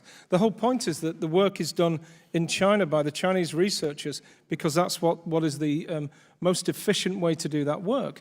We then get the data from them, we cross-check it, validate it, submit it for publication, it's reviewed, revised, So we're working uploaded off into the NIH database. thank you, sir. I'm taking back my time. So clearly we're taking the word of these Chinese scientists, and to state the obvious, having the Wuhan Institute of Virology send you electronic sequences through emails, as I recall, through your testimony, is not the same thing as physically having the samples.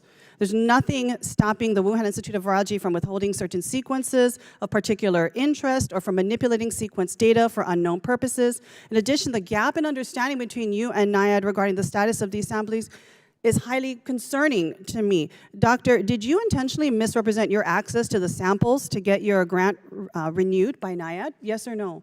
No, and let me explain why there may be a discrepancy in the understanding from NIAID. We were very clear that the samples collected with US taxpayers' money, because of the geopolitical issues and our grant being terminated, are now unable to be taken out of that lab. We were told that by the Chinese authorities. However, we had gotten access to genomic information, new information, sequence data, and that is what we proposed to work with NIH. In fact, it was EcoHealth Alliance, me, who proposed to NIAID in our renegotiation that we would not do any on-the-ground work in China, and we don't need to because we already had. You seem to be giving a lot more information information than what we were provided in the days of testimony that you sat down and gave our team, as well as that we got from NIAID. So clearly someone is either lying or somebody is clearly misrepresenting themselves. So if you in fact said all of these things to NIAID officials, are you saying that they are misrepresenting you? No. And I categorically refute the suggestion that someone's lying. This is a simple case of people are mistaken between what a sample is and what a sequence is. The critical piece of information that the I think committee it's very should hard see, for you to mistake between a sample and a sequence in your profession and within people NIAID make that as well. mistake all the time. Scientists It's a usually series don't. of mistakes and that had to be made in order for NIAID to have the understanding that you had access to the samples look, yourselves versus having it in WIV, as you're stating. You There's a clearly key- stated that to them, that you had no access to the physical samples. Yes, repeatedly. And there's a key document that the committee is missing, which is So the NIAID official misrepresented herself then in her testimony to this committee. Is that what you're claiming? I'm not claiming anything about the NIAID official. I've not seen the testimony. I've not seen what evidence they've got. However, I will state the committee should look at a document which is with NIAID, and we have a copy of it. It's the renegotiated specific aims, which clearly say no on-the-ground work will be done in China. I think, okay. No samples will come from China. The Doctor, my genomes time are is up. already I in appreciate our the possession time of the chair to here. do I this think it's research. important that grantees represent themselves honestly and transparently. Which Our we do. taxpayers deserve better, and this committee demands nothing less. Thank you, Mr. Chair. I you. yield back.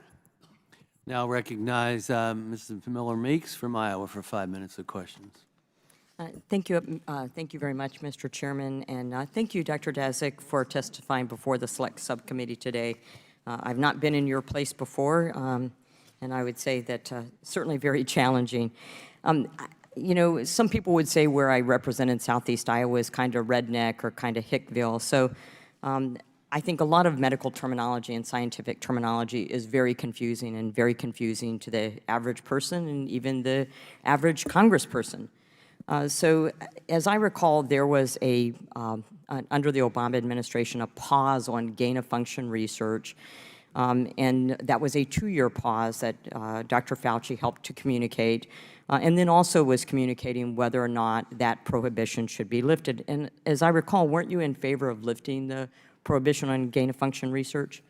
I don't think I've ever publicly stated whether the prohibition should be lifted or not. I think we published an editorial in our journal, EcoHealth, that discussed the pros and cons of gain-of-function research back in 2015, something like that. And we came out with a conclusion, me and some other authors, that this is a controversial piece of work that if it goes ahead must be done in a very controlled and by a safe way. Yeah, thank you for that.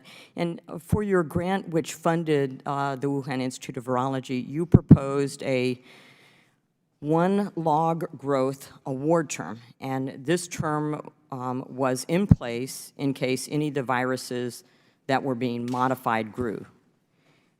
So, but that's not considered gain of function. So, or is it? That's the confusing part to me. Yeah, it's quite an important distinction. The gain of function rules come into play when you propose an experiment. And the experiment is reviewed then as to whether it is likely to, with a reasonable assurance of likelihood, cause an increase in transmission or pathogenicity of a virus already known to infect people.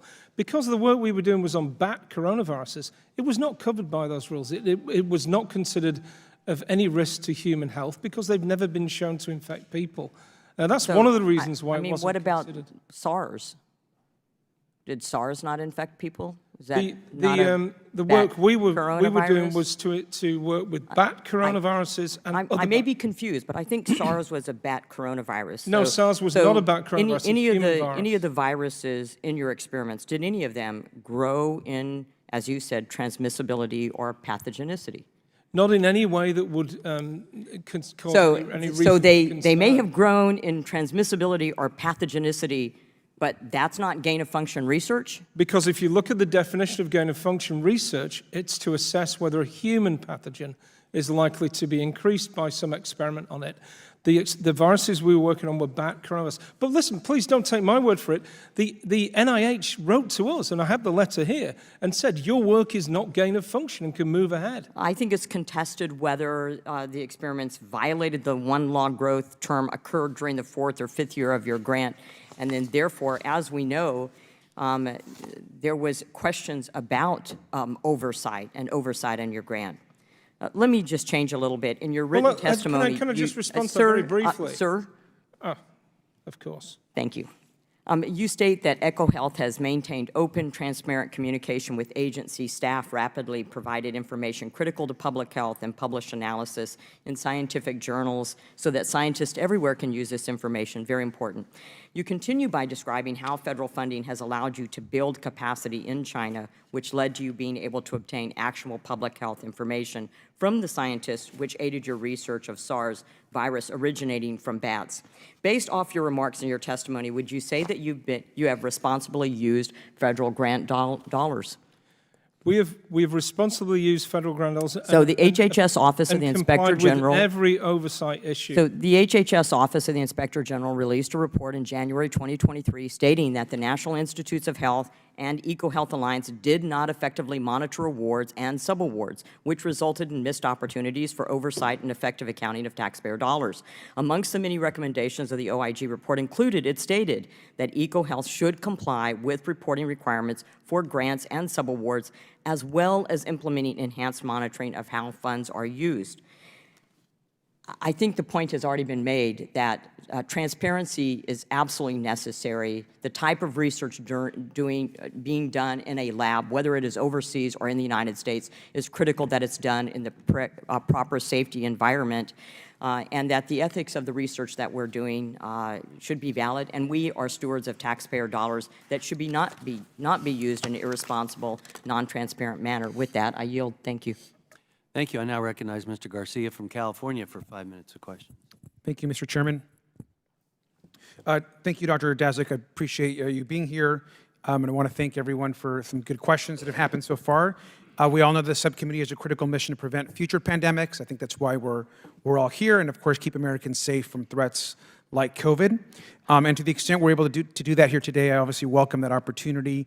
You probably are aware that we have had multiple hearings now investigating the origins of COVID-19.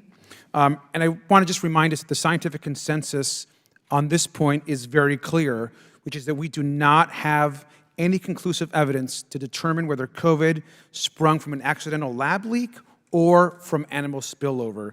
Dr. Daszak, is that a fair assessment in your mind as well? I would say the scientific consensus right now is that by far more likely that COVID-19 emerged from the wildlife trade and wildlife markets of China, which employed 14 million people prior to the outbreak. There is zero evidence that it emerged from a lab. Now, I want to remind you, and as well as the public, that our own federal agencies, of course, share this exact lack of confidence of what one determining origin actually is, and we actually have multiple different perspectives from our agencies. So our press reports, as we all know, we have 5 intelligence agencies that believe in animal spillover with low confidence. The FBI thinks with moderate confidence, and Department of Energy with low confidence in a lab leak, and the CIA just doesn't know. So from a federal agency perspective, there is no conclusive evidence that we have actually made. Now, what we do know is there's a lot of attacks, there's a lot of thoughts about where certain folks in the Congress believe these labs and these leaks actually came from. Now, Dr. Daszak, I'm going to be honest with you as well. I share a lot of my colleagues' concerns about EcoHealth Alliance's practices. A lot of them are deeply concerning, particularly when it comes to the monitoring and reporting requirements you had to the National Institute of Allergy and Infectious Diseases. I think these lapses make a strong case for us as members of Congress to strengthen our country's ability to monitor and enforce effective biosecurity measures and encourage the same, of course, of our international community. But I also want to just address one of the, I think, is the big elephant in the room today, and oftentimes of what you and your organization are accused of. Did your organization cause the COVID-19 pandemic? Absolutely not.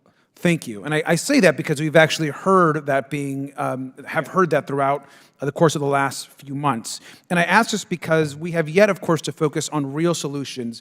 For example, like increasing funding to actually have better efforts to monitor research grant recipients or improve biosecurity. This subcommittee also hasn't really talked about tangible ways to increase international cooperation to achieve these goals. But we have heard a lot of implicit and explicit suggestions that EcoHealth Alliance was part of some broader conspiracy to spark a global pandemic. Now, Doctor, were you ever directed by a government official, let's say Dr. Fauci, to intentionally manufacture a viral pandemic? Of course not. And I wanted to just ask you that, as ridiculous as that question sounds, because as we know, folks have actually suggested this.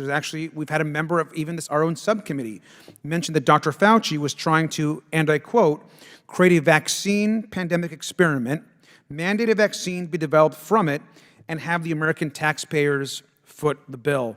So proponents of this conspiracy generally seem to think your organization was somehow involved.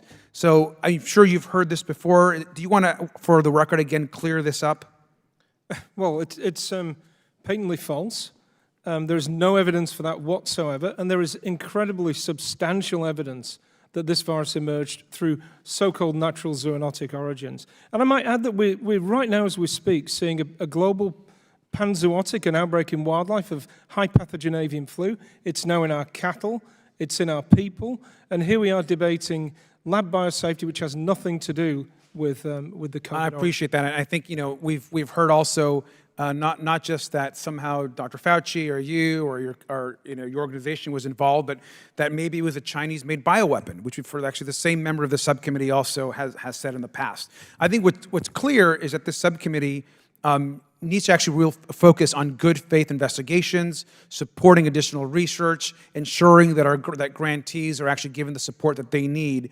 And I think what's also really clear is that we have opportunities in this appropriation cycle and in others in the future to actually collaborate, support HHS, support the work that scientists are doing across this country, and that we stop making these conspiracy theorist arguments and attacks that aren't really helping us solve any future pandemics that we may and we know will experience in the future. Agreed. And so I want to thank you for being here. Again, I think there are real concerns that we've had and certainly that have been shared today, but I think we should focus on what we actually know to be true and move in that direction. And with that, I yield back. Now recognize Ms. Lesko from Arizona for 5 minutes of questions. Thank you, Mr. Chair. Thank you for being here. I think I heard you say earlier today that the safety measures in the Chinese labs are the same as in the U.S. Did you say that or something similar to that? I said they follow the same biosafety levels for coronavirus research as we do here in the U.S., yes.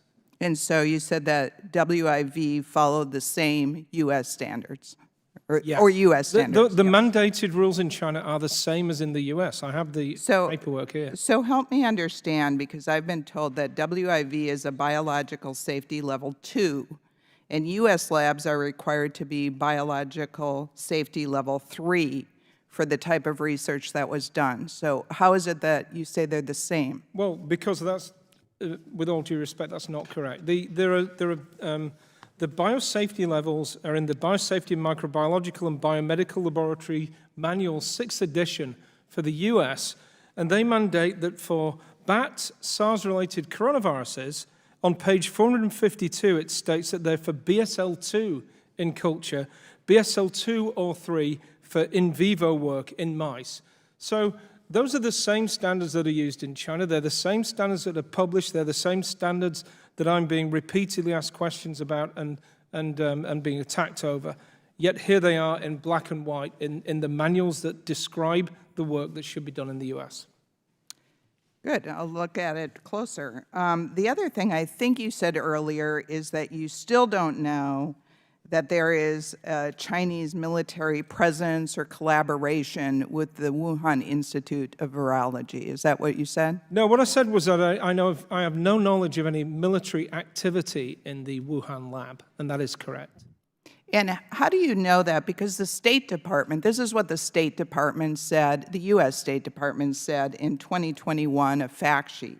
It says, secrecy and non-disclosure are standard practice for Beijing. For many years, the United States has publicly raised concerns about Chinese past biological weapons work, which Beijing has neither documented nor demonstrably eliminated, despite its clear obligations under the Biological Weapons Convention. Despite the WIV presenting itself as a civilian institution, the United States has determined that the WIV has collaborated on publications and secret projects with the Chinese military. And this was in 2021, so you just deny what the State Department says, that this is not happening? Something doesn't add up. I completely agree, because it's the same State Department that reviews our proposals to NIH and allows us to work with that lab. If the State Department considers that to be a military lab, surely they would have said, no, the WIV is not appropriate for doing this research. However, they reviewed it and said, yes, it's appropriate and allowed. Now, I don't know, I don't have access to what the State Department reviews and knows, but something doesn't add up there, because it's them that gave us the go-ahead to work with WIV. If they'd have said, no, this is not appropriate, we would have not done so, obviously. I'm going to ask you a question similar to what the Congresswoman from Hawaii asked. And, you know, you got a lot of money. EcoHealth Alliance got a lot of money from grants from the U.S. government, from the taxpayers. And I'm trying to understand if you went there, if anybody from your company went to the Wuhan Institute of Virology to actually inspect what was going on, because you keep saying, no, there was no gain-of-function research. I think my colleague right here, Mrs. Meliantakis, asked that, and you said, no, didn't happen. How do you know that if you didn't go there? Well, what I said is that the research we did is not gain-of-function. That is correct. Our staff visited Wuhan repeatedly during the period we were working with them. We're not working with them anymore. I visited them repeatedly. We had online meetings, calls, Zoom calls, exchanged megabytes of information on a weekly, monthly basis of raw data and reports and sequences. It's a very active collaboration. And after 15 plus years, 20 years of doing that, you get to know how reliable and accurate their data are and the working standards that they use. So you do get a good knowledge of whether that lab is adequately protected or not, and it is, and it was. And I don't have access to any information from the state. You know, I'm hoping someday that we are going to get to the bottom of the truth of this. I don't know that we ever are. Because I'm hearing totally opposite information from reliable sources than possibly you have said. And so we have two competing theories, and we can't get to the bottom of it. It's very frustrating. I hope you understand that. I hope you trust the scientists. The thing is, we've had scientists on both sides that say totally opposite of what you're saying. And Well, we've had testimony over and over. My time is up, but I hope you understand that the American people just want to get to the bottom of this, and so do I, because I don't want this to happen again. And so do we, and that thank is you. why we do our work every day in some very difficult places. I now recognize Mr. Cloud from Texas for 5 minutes of questions. Thank you, Chairman.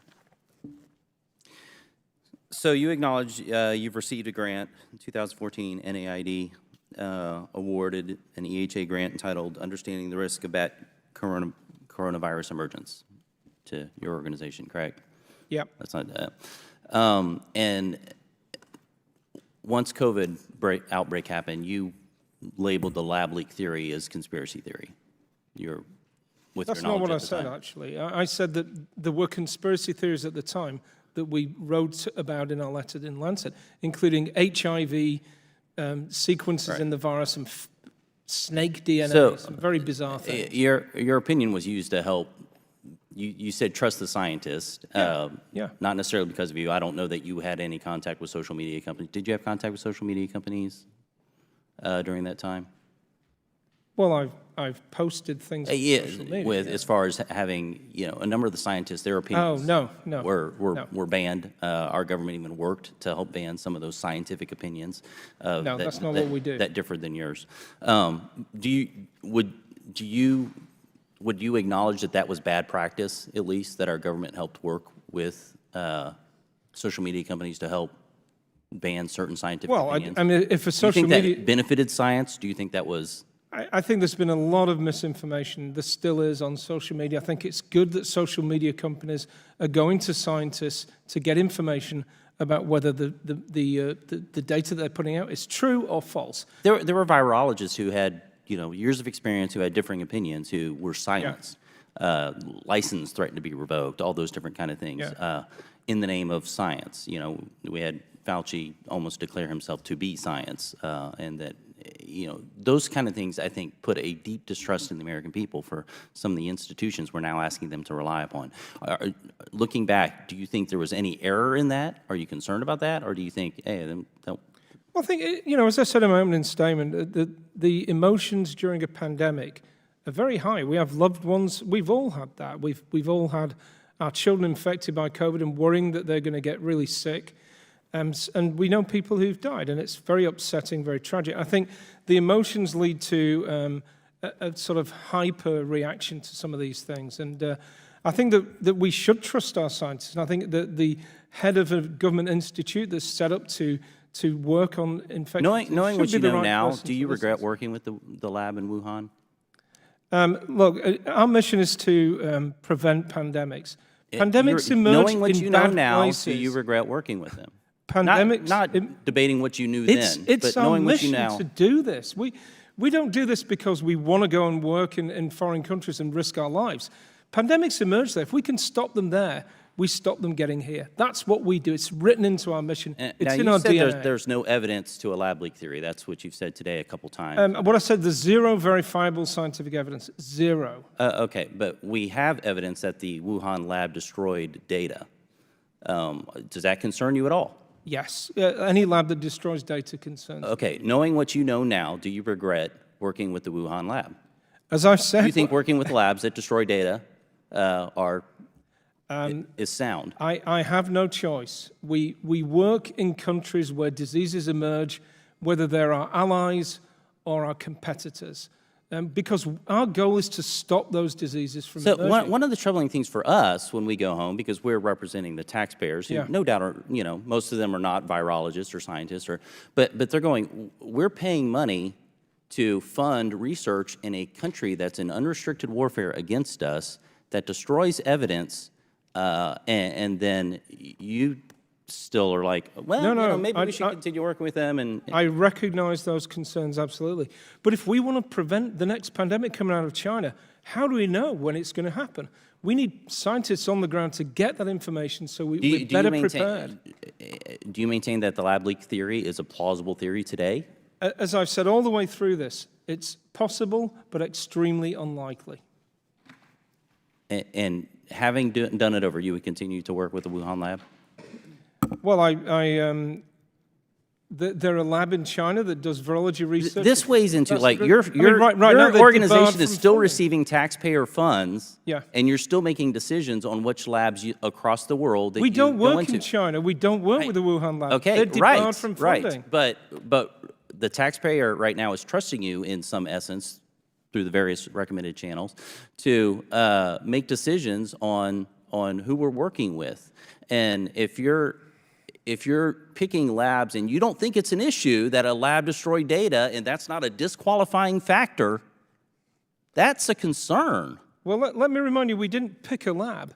We proposed to do research with that lab. The State Department and NIH reviewed it and said that lab was on a list of labs that are preferred to work with. Well, I'm out of time, and I know Dr. Fauci will be here, but there's the, quote, layers of accountability have become layers of plausible deniability. Well, that's in a these fact, what I different just said. institutions. It really is a fact. And so we'll have to dig into that because my time's up. Thank I'll you, send Chairman. I you yield the back. information about I it. now recognize Dr. Joyce from Pennsylvania for 5 minutes of questions. Thank you, Chairman Wenstrup, for convening what I feel is a critical meeting. It is imperative that we are an oversight body who conduct an adequate investigation and ensure that the American taxpayer dollars are being spent judiciously and within the law. Dr. Daszak, why did you try to downplay the fact that Xi Jinping and other Chinese scientists will be working on your proposed grant to DARPA? I did not. I told DARPA Did that you they make would be any working on it. edits to your proposal in order to obscure Chinese involvement in this work? No, it's clearly Specifically, did you listed in alter the proposal. number of Chinese investigators in initial application and follow-up application? Were the numbers the same? There was only one application. And so that number has always been the number of Chinese investigators that you worked with. The application that was submitted to the agency is the only matter of record. Anything else is a draft. They're ideas that can be revised and changed. Following up on some of my colleagues' questions, and I appreciate the candidness that we continue to pepper you with, because I think we have conflicting answers. Where are the sequences stored, and who has that database? Those are two different questions. I know that. The sequences that we acquired from our work with the Wuhan Institute of Virology are stored at EcoHealth Alliance and have been shared publicly through GenBank, the NIH database, published and shared with this committee and other committees. We have other sequences that we acquired before our grant was renegotiated, which we're currently analyzing and will publish. Do you feel you have all the GenBank. sequences from the Wuhan Institute of Virology? Well, I believe we have all the sequences of any relevance to COVID. Having said that you're recognizing that data was destroyed, you feel that you have all the sequences Yes, I do. that were not destroyed? There's a reason for You have that. all the sequences that were not destroyed? No, I think we had all available SARS coronavirus related bat coronavirus sequences prior to the outbreak. I'd requested from WIV that they send us all their data so we publish a paper together summarizing the whole of the work that they do and we do. They included in the data they sent us sequences that weren't collected with our US funding. So we had access to all their information of any relevance to COVID. That was before the outbreak. So of course it didn't matter back then. After the outbreak. That's a great point. It And we didn't published matter it. back then. But And we published subsequent to it. that, we recognize that there has been data that has been destroyed. So giving us data that doesn't matter is I didn't say irrelevant to this the data concept. matters a lot. It didn't matter to them whether they sent it to us or not. Now we have the COVID pandemic and this huge geopolitical concern. There wasn't a single request for any of those sequences to be moved or changed. We published them in the summer of 2020 in a US journal with uploaded into a US NIH GenBank data. So you have to count on the goodwill of the Wuhan Institute of Virology in order to meet your grant requirements. How does not violate the terms of the Wuhan Institute of Virology's debarment? Well, we don't work with them. They're debarred. So you have no further contact with them? What I said is we don't work with them. We Do don't you have use- further contact with them? Of course we have contact. Under the terms of my renegotiated RO1 with NIH, we have to publish data from that work. Of course, we have to send copies of drafts of papers, get them to check and make sure that that they've included everything, that we've got everything correct. So, of course, we have contact with them. Do you feel, given all the concerns that have been raised during this hearing, that EcoHealth should continue to receive taxpayer funds? EcoHealth's work is critical, as I said in my opening statement, to preventing the next pandemic. Of course, we should receive federal work. We've worked very carefully and precisely with all of the federal funding we've had. We've reported on time in every other instance. The one instance we were unable to, the NIH system locked us out. And we haven't been provided with data. There was an employee who made a phone call, but you're not sure they still work for EcoHealth, so that's still suspect the NIH for us. employee doesn't work for NIH. So you have documentation that your employees reached out. You have that employee that you could produce for us. Every that bit of made the- documentation I've got, we've supplied. I think I have a few more other pieces that I can supply to I think that's important that you supply that, because yeah. we, sitting on this side, are responsible stewards of the taxpayer dollars. But I feel that you at EcoHealth are not responsible stewards of the taxpayer dollars that have been shared for you.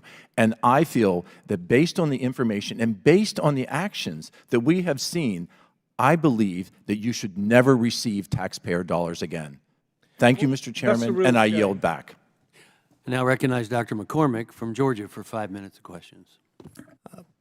Dr. Daszak, how much was the grant that you were reinstated, given for? I think it was $2.2 million.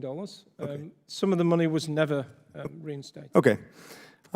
Your understanding the risk of back coronavirus emergency grant was eventually reinstated by the National Institute of Allergies and Infectious Diseases, despite the fact that Wuhan Institute of Virology was barred from receiving federal funds.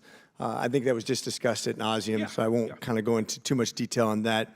But your grant was reinstated based on probably advice that you got from some people, and I just want to kind of go into that a little bit. Did you have any conversations with your grant about your grant reinstatement with Dr. David Morenz, the senior advisor to Dr. Fauci? I don't know.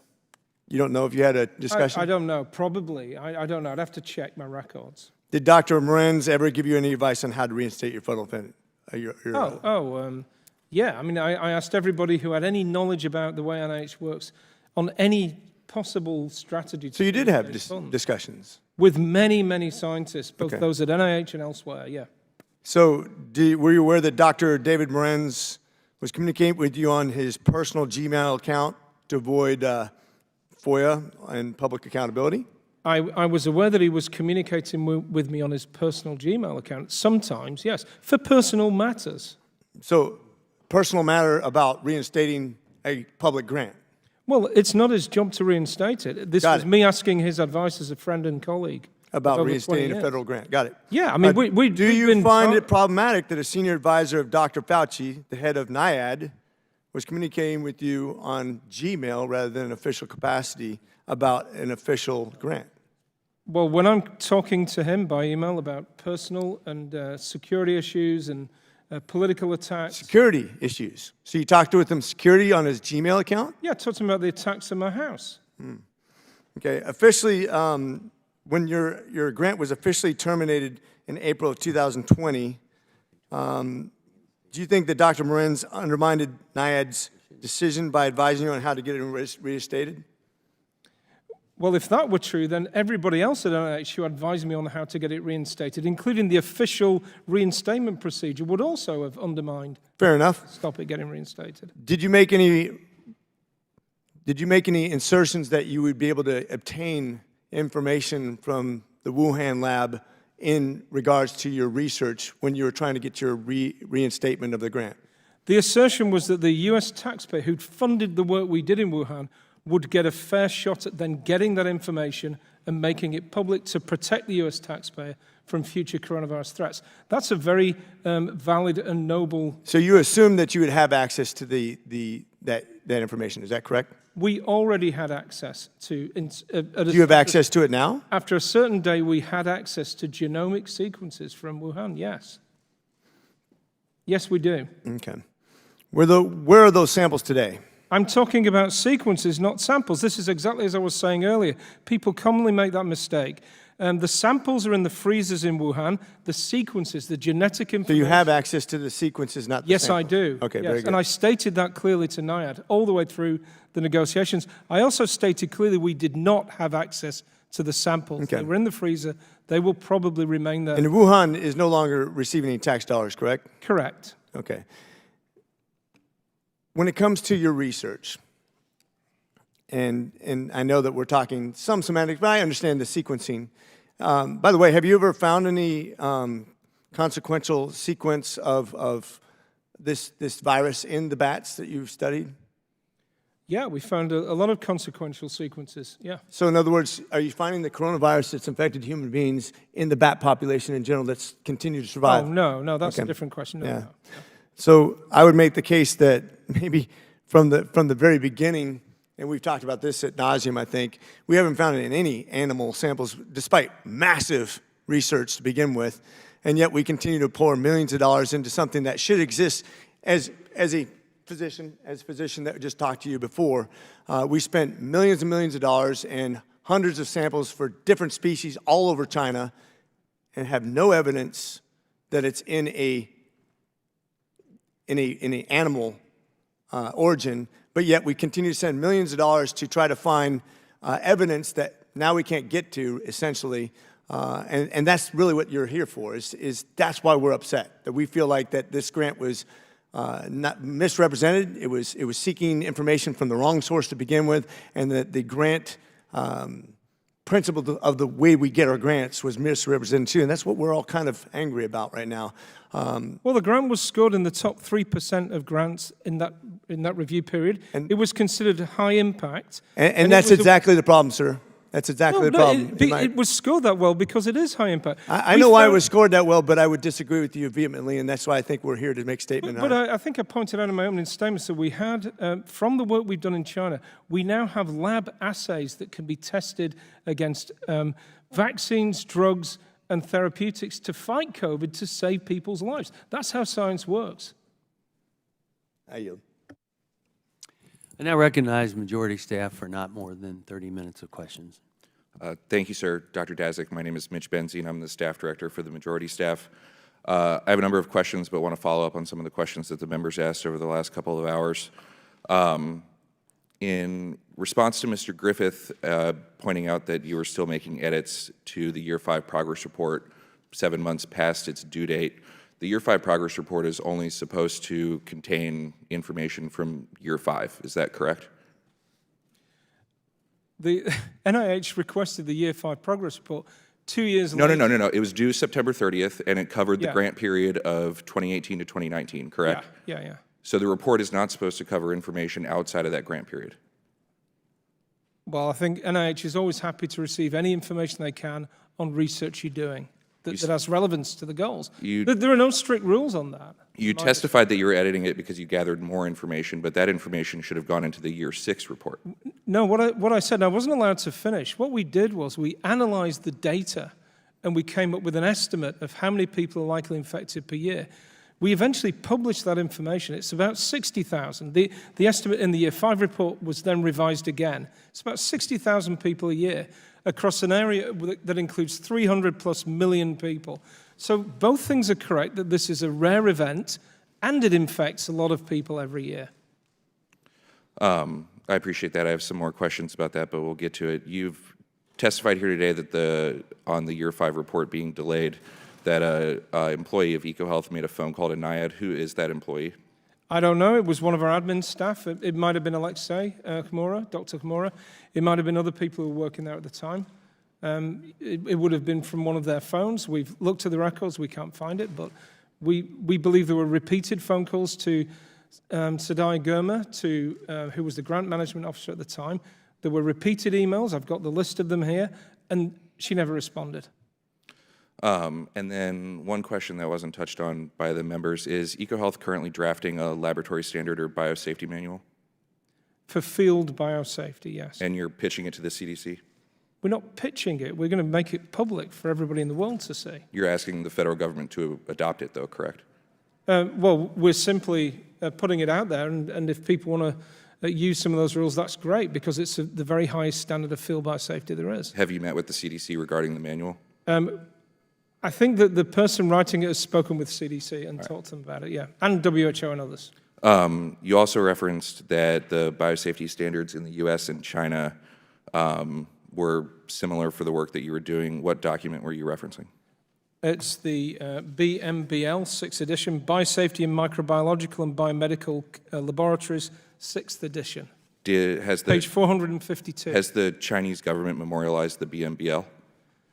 They have their own, in fact, every country has its own national standards. There's no one global standard.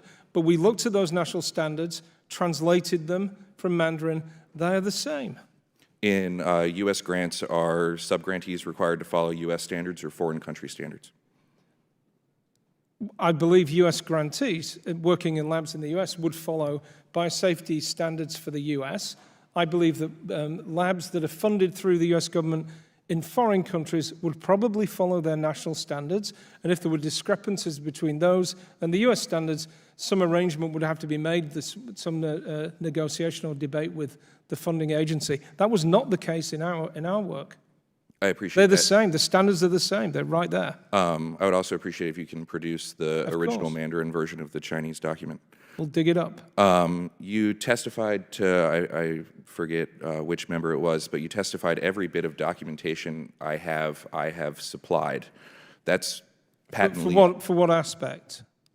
That's all you said. Okay. But what was it in relation to? Then I can understand what. I believe it was in relation to the Year 5 report. Yeah. Have you supplied drafts of the Year 5 report to the committee? I'll have to check. I think so, yeah. The answer is no. Instead of supplying the drafts, you supplied a link to the FOIA library. Which has drafts in, I believe. Nope, but we asked you for the documents. We will check. It is your responsibility to We will absolutely provide those pretty quickly, not a problem. All right. I'm going to go through some of the questions for documents that we've previously asked that we have not received yet. In EcoHealth's custody, do you have communications with HHS regarding the reinstatement of your R01? Yes. Do you have, in EcoHealth's custody, do you have communications with HHS regarding the suspension or debarment of the Wuhan Institute? Not to my knowledge. In EcoHealth's custody, do you have communications with the Wuhan Institute regarding its suspension or debarment? With the Wuhan Institute? Yes. No, not to my knowledge. To the committees, you produced one email between yourself and the Wuhan Institute regarding requesting the laboratory notebooks in response to NIH compliance efforts. Is that the entirety of the communications you have regarding that issue? Yes. You never followed up? Well, we never received a response. We were told by NIH not to communicate with Wuhan, not to work with them.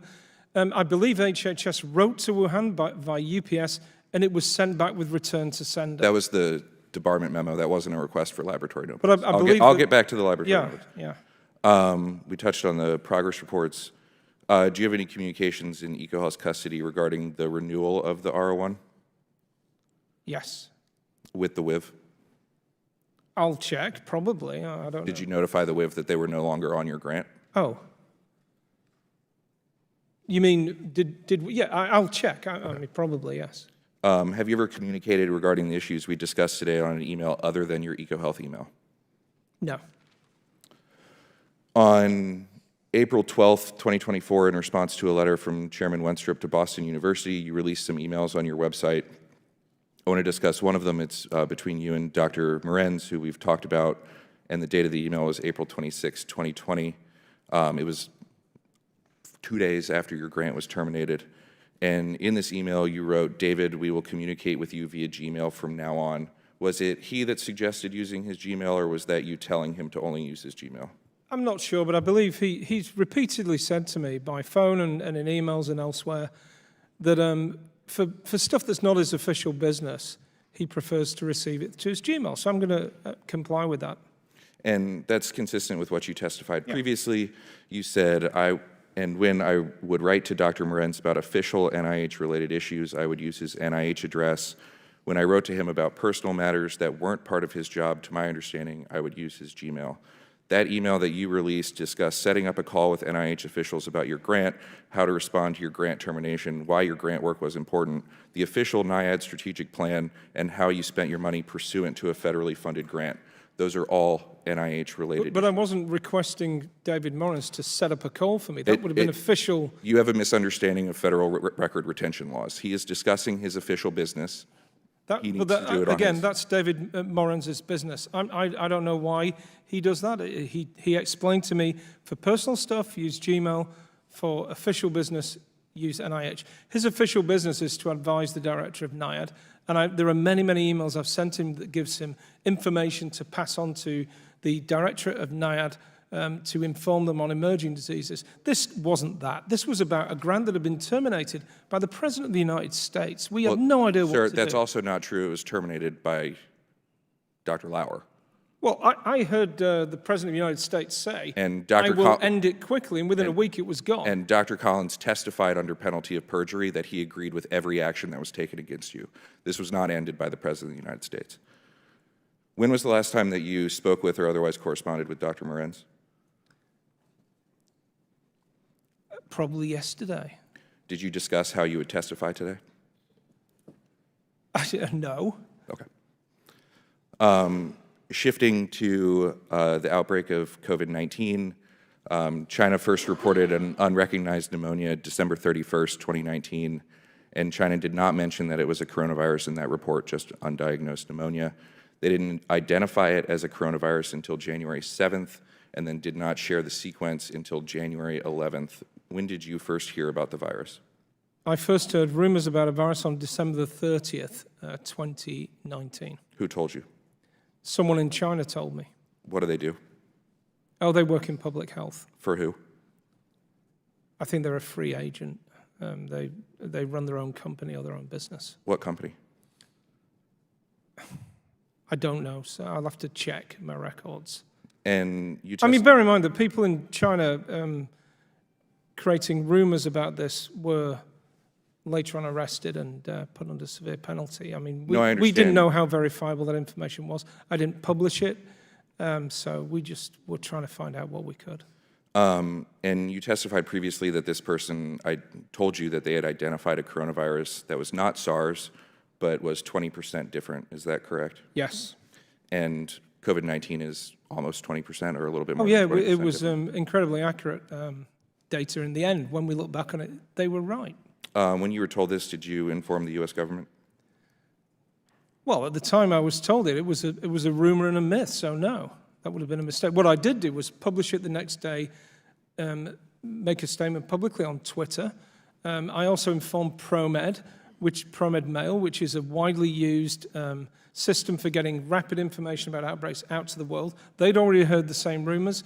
They published it the next day as well. But they were still publishing undiagnosed pneumonia, not coronavirus. No, but well, I'm not sure what they said on the next day, but I think we both put out important communications that something's going on, we need to know more about it.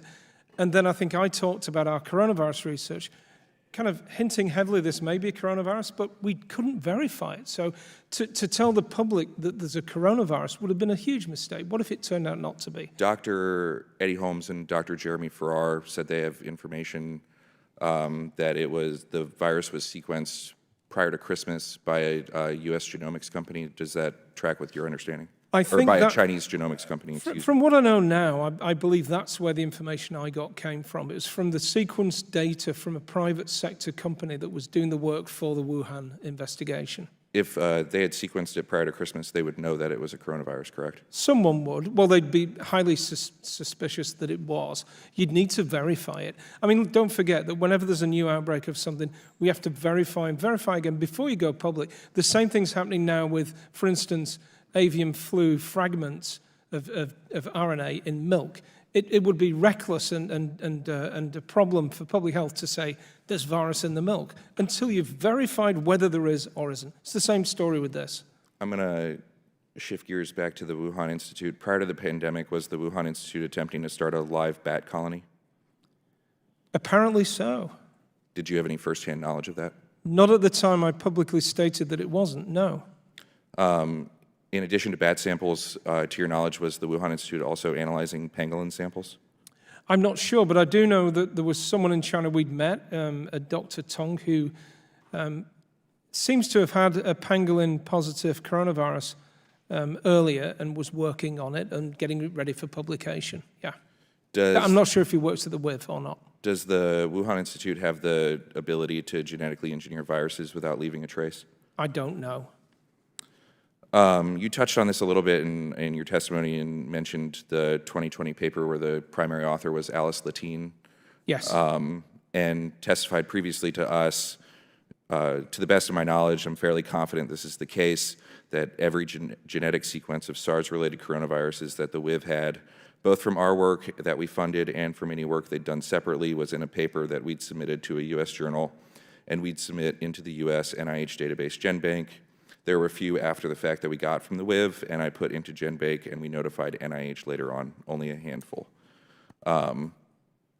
And sitting here today, you're still fairly confident that every genetic sequence of SARS-related coronaviruses the WIV had was published in the Latine paper? Yes. What was the time scope and the methodology of the Latine paper? Well, it was the methodology we'd used in China for over the last 50 years. No, what was the time scope of the samples? I'm not sure. I think it's 2010 to 2015 or something. I'm not sure. I'd have to check. Did the Wuhan Institute collect samples after 2015? I don't know. Is it possible that the Wuhan Institute collected samples after 2015? Yes. Is it possible that the Wuhan Institute hasn't analyzed these samples? Yes. Is it possible that they haven't published these samples? Yes. So is it possible that you didn't actually publish every virus the Wuhan Institute has? What I said to you was that we published every virus of relevance to SARS-CoV coronaviruses from our work in China. No, you said from your work and the Wuhan Institute provided you with the samples that they collected. Okay, so it's possible that they have hidden some viruses from us that we don't know about, yes. All right. Of course. I appreciate that. It's to the best of my knowledge, and I'm trying to help in any way I can. Do you know if the Chinese government deleted any sequences or samples? I don't know. We've discussed your grant work a lot, and you've stated unequivocally many times today in private testimony publicly that EcoHealth did not fund the WIV to conduct gain-of-function research. This has been directly contradicted by witness testimony. Dr. Daszak testified that while your research did not meet the definition to be regulated by the P3CO, it did fall under the definition of gain-of-function.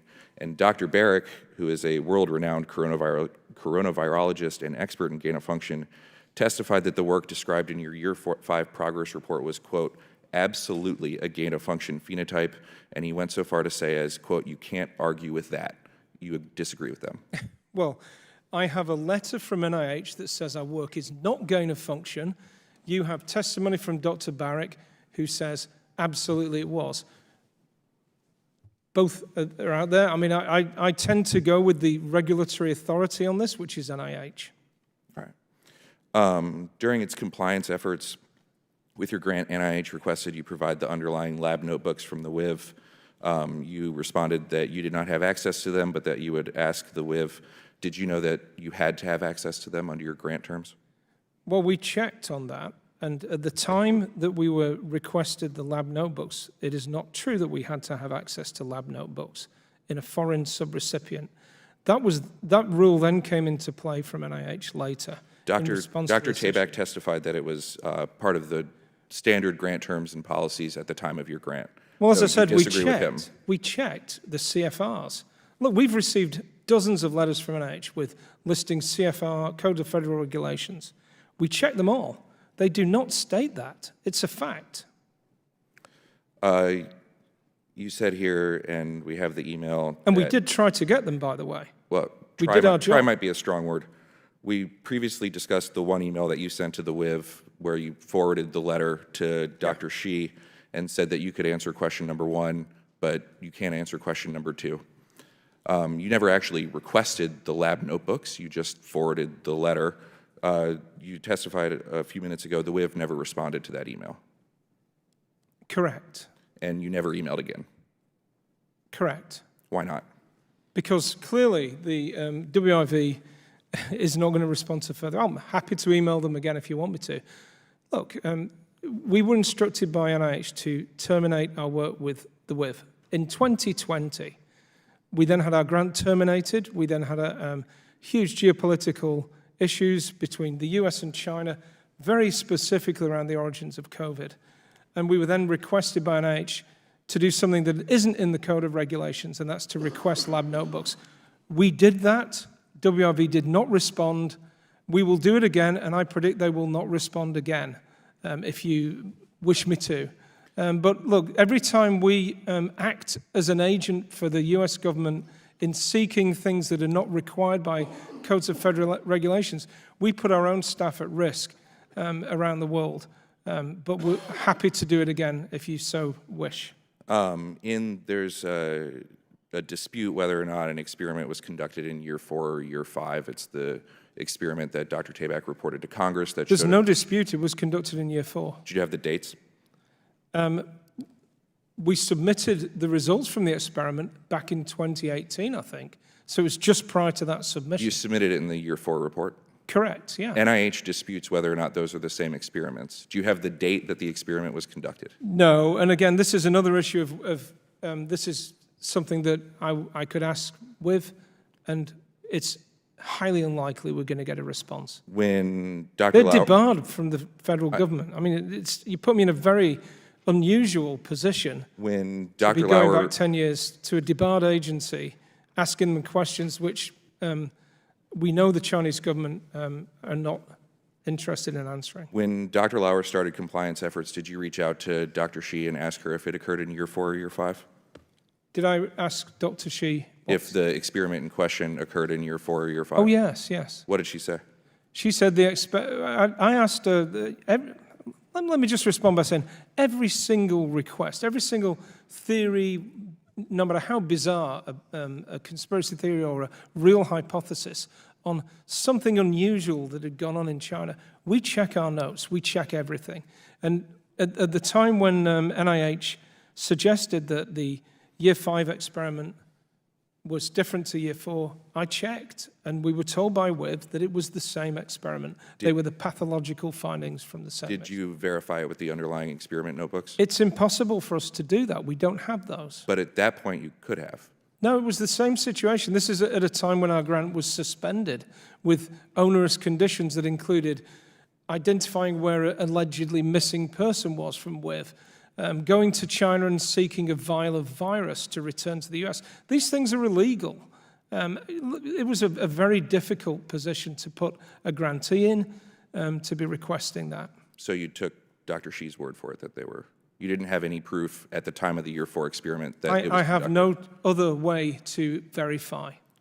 You were asked by Ms. Takuda about access to samples previously paid for by the U.S. government, and I want to read the exact testimony from Dr. Erbelding so that you can understand what we're working off of. The question, was it EcoHealth that told you they had the samples? Answer, they did. They did give me an approximate number. I don't recall what it was. Question, did they tell you that the samples were in their possession? Answer, I believe I asked, you have access to these samples? Do you have access to these samples? I think that, to the best of my recollection, that's how I phrased the question, and I got an affirmative answer. Question, you asked, do you have access? And they responded, yes. Answer, this was Peter Daszak, yes. Question, there wasn't an elaboration on the yes? Answer, I did not ask further questions. I took his representation as truthful. You testified a couple minutes ago that you were very forthright with NIH and NIAID that you actually didn't have access to the samples. Correct. Is Dr. Erbelding lying? Dr. Erbelding is the statements you just read out. She says she doesn't recall, I believe, I think that. Clearly, Dr. Erbelding either wasn't in the conversation where I clearly stipulated we do not have access to those samples. We do have access to the sequences, or perhaps she's mistaken sequences for samples.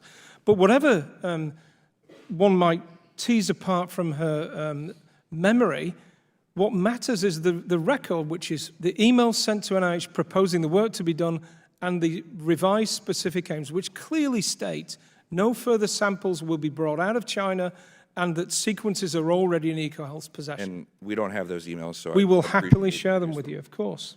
And the samples are still in the custody of the Wuhan Institute? Well, unless they're not. But to the last of my knowledge, they were in the freezers in Wuhan.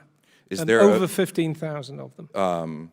Is there a benefit to having the samples versus just the sequences? You can, in essence, Well, at this point, redo an experiment to prove the results, correct? and you might find out more information from that. You could do deep sequencing. But at this point, we do have an incredible amount of information from those samples. And you testified previously that if the Wuhan Institute does more work on those samples, that you, quote, have an understanding to be able to request and gain access to the new data. Is that memorialized in a memo or contract? I don't know. I'll have to check. But yeah, that is the understanding, that with a sort of, no matter what the politics around the world, scientists from different countries try and maintain open channels of communication. It happened in the Cold War. It happens with our rivals and competitors. I think it's very important for the American people that we keep those communication channels open. Have you had to So ask? yes, I will try and do that. Have you had to request access to any new data? No, but we've been able to get new data. Yes. From them? From China, yes. From the Wuhan Institute? From the Wuhan Institute of Virology, of course. And you testified a little bit earlier that you've had communication with... I might add that we've got 17 years of research we've done there. Some of it's not yet published. The new data comes in the form of, here's a publication to be made public, and that's a very valuable and important resource. And you testified earlier that you have had communication with the Wuhan Institute in furtherance of the reinstated R01 grant. I'm not sure that it was in furtherance of a reinstatement. Well, if you're requesting data that you are paid for by the United States to analyze, then that would be in furtherance. The communications I've had with Wuhan are typical scientific collaborative. Have you had any communications with the Wuhan Institute that would impact your R01 grant? I'm not sure. I'd have to check. I mean, okay. I'm just not sure. Are you aware that the Wuhan Institute is not just procurement debarred, they are non-procurement debarred as well? I don't know what that means, but you'll have to. It means that the Wuhan Institute is not allowed to have a substantial impact over any federally funded government activity. If the Wuhan Institute today canceled your access to samples, would that impact your research? Well, we don't have access to samples, so that's a moot point. You have access to the data generated from the samples? Correct, yes. If the Wuhan Institute cut off your access to the data, would that substantially impact your research efforts? Not for the purposes of that R01, because we already have the data in our at EcoHealth Alliance. All right. Yesterday, there was an article in National Review regarding a recently made grant from USAID to EcoHealth, and a spokesman for EcoHealth gave a long statement, but also said, quote, EcoHealth is no longer partnering with any Chinese research entities. Is that true? Certainly for federal funding, yes, correct. That's not what he said. He said EcoHealth is no longer partnering with any Chinese research entities. Do you have any partnership I don't with believe I don't believe right now we have any contractual relationships with any organization in China. But you're going to. So I think that's correct from the way he's speaking. Yeah. You're going to check on if there's a contractual arrangement regarding the data from the unanalyzed samples. There's no contractual relationship. So it's just a gentleman's agreement that the Chinese Communist Party will give the U.S. what we request? I'm not speaking with the Chinese Communist Party. I'm speaking with scientists. That might be disputed. On April 16th, 2020, you tweeted, the WIV did not have a culture of a virus related to SARS-CoV-2, so it is impossible for accidental release being the source. You've testified a lot today that you don't know what was going on at the WIV. You don't know all the viruses they have. You don't know all the samples you have. That you don't know all the research. So you don't know that it is impossible for accidental release being the source. Well, what we do know is, prior to the outbreak, we'd asked the WIV for every single SARS-related bat coronavirus sequence. Not only did they share the ones from the work we were doing together, they also shared. But sir, this is the Latin paper that only goes to 2015. Well, let me finish my point. They also shared data from work they'd done themselves without our involvement. So I think that was very important. If they had any other sequences at the time, surely they would have been in that data dump. And that data dump was what was published in the Latin paper, correct? Yeah. So that only went to 2015. Did you ever request all of their SARS-related sequences and samples from 2016 to 2019? I requested those data prior to the outbreak in something like November-ish or fall of 2018. We then went back to them repeatedly throughout the process, backwards and forwards. Any other data that came would have been requested in 2020. So yes, we did. So the Latin methodology is wrong. Latin actually published sequences that were post-2015? No, the data from the samples is what I'm talking about. The samples were collected prior to, from my understanding. On February 10th, 2021, you sent a letter to congressional leadership that stated zoonotic spillover is the origin of most emerging infectious diseases, including COVID-19. This is, again, unequivocal, but you didn't actually know. Sorry, to congressional leadership. Yeah, you sent a letter to congressional leadership. It was Speaker Pelosi, Leader Schumer, Leader McConnell, and Leader McCarthy. Yeah. And stated zoonotic spillover, the transmission of novel pathogens from animals to humans, is the origin of most emerging infectious diseases, including COVID-19. But the origin is in dispute. That sentence is incorrect. But it's pretty crystal clear and undisputed that this is a zoonotic virus. The most close relatives are from animals, so therefore it's a zoonotic virus. Okay. March 8th, 2023, in response to a hearing this subcommittee had, and multiple times since, including today, you have said regarding the DEFUSE proposal, quote, the proposal was not funded and the work was not done. Did you ever solicit private funding for anything regarding DEFUSE? No.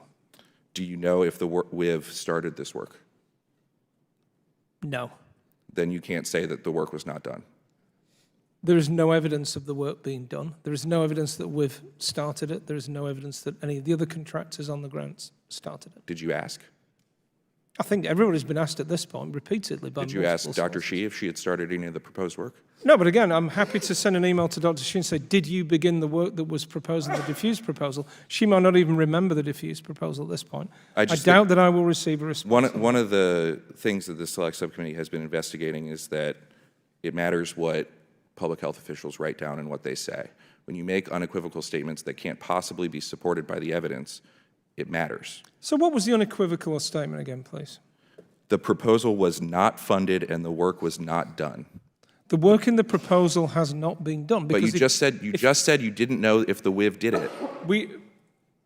The work in the proposal designates which groups do the work. That work has not been done. We haven't done any of the work. Ralph Barrick's group hasn't done any of the work.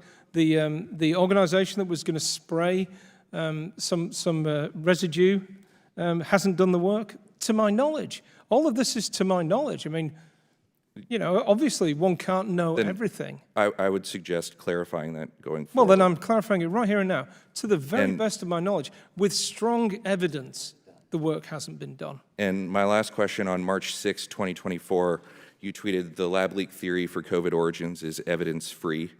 But when testifying regarding submitting your Year 5 progress report late and the fact that Dr. Lauer couldn't find evidence to support your claims, you testified just because he can't find evidence of that doesn't mean it's not true. Do you stand by that testimony? That the lab leak is evidence-free. No, that just because someone can't find evidence of something does not mean it's not true. That's what you said when it was regarding your grant. I have a very particular knowledge about Dr. Lauer's inquiry, that we did contact those authorities at NIH, and his forensic analysis did not go to checking phone calls. He said it in his testimony, so that's why I stated that, and I think that stands. The last thing I'll say, I apologize, but you've been asked by a number of members, including the ranking member, about the letter that you authored in The Lancet, and you said that you were discussing primarily HIV inserts and snake DNA. I want to read for the record what you actually wrote. It's, we stand together to strongly condemn conspiracy theories suggesting that COVID-19 does not have a natural origin. Thank you, sir. I now recognize minority staff for not more than 30 minutes of questions, maybe 31 since we went over here. Gil. Thank you, Mr. Chairman. Dr. Daszak, thank you for coming in today. I think maybe I'll just pick up right where the majority left off. That Lancet letter, we've talked about it a few times today. I'll read just one more time that very same sentence. Standing together to condemn conspiracy theories suggesting that COVID-19 does not have a natural origin. So you talked about snakes and you talked about HIV. I don't see either of those words in that sentence or in the letter. Why is that? Because there's a word limit on letters to Lancet. They're not going to allow you to just bang on for a long period of time. Look, at the time we submitted if I could follow up on that. Well, let me follow up first, please. At the time we submitted that letter, the prevailing theories, other than this came from a bat through a zoonotic spillover, were HIV inserts, bioengineered, I think snake DNA, and a bioengineered bioweapon virus. All of those are conspiracy theories. The intelligence agency stated that clearly at the beginning of their report, that there is no evidence to support that. There never was, and there still isn't. That's helpful, thank you. And so I just kind of want to hone in on the exact nature of what you're saying. I think it's that the word limit wouldn't allow you to fit in the word snake. Well, the word snake wouldn't be enough to make any difference to that. So it would have to say, for instance, for example, the theories about the virus having snake DNA, or that it's got HIV inserts, or that it's a bioengineered virus. Perhaps they were in earlier drafts of the statement, but they're not in that one. All right, well, and they were the only prevailing theories, other than it came from a zoonotic spillover. Sure. So which is still the prevailing theory. Well, let me finish. As a reader and writer of the English language, how do you think the sentence "COVID-19 does not have a natural origin" reads? COVID-19 does not have a natural origin. Do you read that sentence as being limited to snakes and HIV? Is that what we said? Yeah. Can you read out the context of that, please? I'm not sure what you mean. That's no problem. We stand together to strongly condemn conspiracy theories suggesting that COVID-19 does not have a natural origin. Yeah, that's what we said then, and we stand by it. At the time, that was the right thing to say. Do you read that sentence as being limited to snakes and HIV? I read that science in February 2020 as focusing on those conspiracies that were out there, and they were the ones that were out there. It's not quite the question. As a reader of the sentence, how do you read it? Well, first of all, you would have to go back in time to 2020, put yourself in the mindset of what was going on back then, which were those prevailing theories: bioengineered virus, snake DNA, and HIV inserts. Preposterous, conspiratorial, and without any evidence whatsoever. Yeah, I just don't think any reasonable reader of that sentence is going to read it that way. Well, the editor of Lancet read it and approved it. 26 of the leading public health authorities in the world read it and agreed with it. 20,000 plus people signed on to that letter on a public statement. Everybody seemed to read it and understand exactly what it meant, and it was correct at the time, and we stand by it. You talked a little bit about the DEFUSE application and BMBL, and you've talked several times about how the BMBL, either says BSL-2 is appropriate, or we've heard elsewhere maybe it doesn't actually have a specific requirement at all. I think the thing I want to focus on is your testimony to us in November wasn't just about BMBL. You told us that you ensured that WIV adhered to the same biosafety levels that were used in the U.S. and that were required by the BMBL. And those are two different things. Ralph Barrett clearly told you that what is used in the U.S. is BSL-3. And you knew that that was not the case in Wuhan.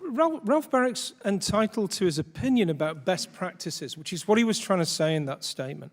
But I have here the language from BMBL. Sorry, just because we've heard it right there. Yeah, we've heard it 3 or 4 times. As I said, that's not quite the same thing as what do scientists actually do in the United States. Well, it is actually, because they're the rules that govern what scientists actually do. So if I follow it, is it that you disagree with Dr. Barrick and you don't actually think that it's common in the United States to use BSL-3 for this type of work? Ralph Barrick may use it for some types of work. He may go above and beyond the BMBL levels. Good for him, and that's good for us too. Do you understand him to be an outlier in that respect? There is no outlier if the rules state something differently. And I want to just add, in the DEFUSE proposal, we did not propose to use BSL-2 for infection experiments with recombinant viruses. We proposed BSL-3, it's right there in black and white, at Ralph Barrick's lab, using his high standards, higher than the BMBL requires. Yeah, I think the concern is more that you point to the BMBL, and I understand that. But I thought your job was to oversee this line of research, and these are the rules that oversee them.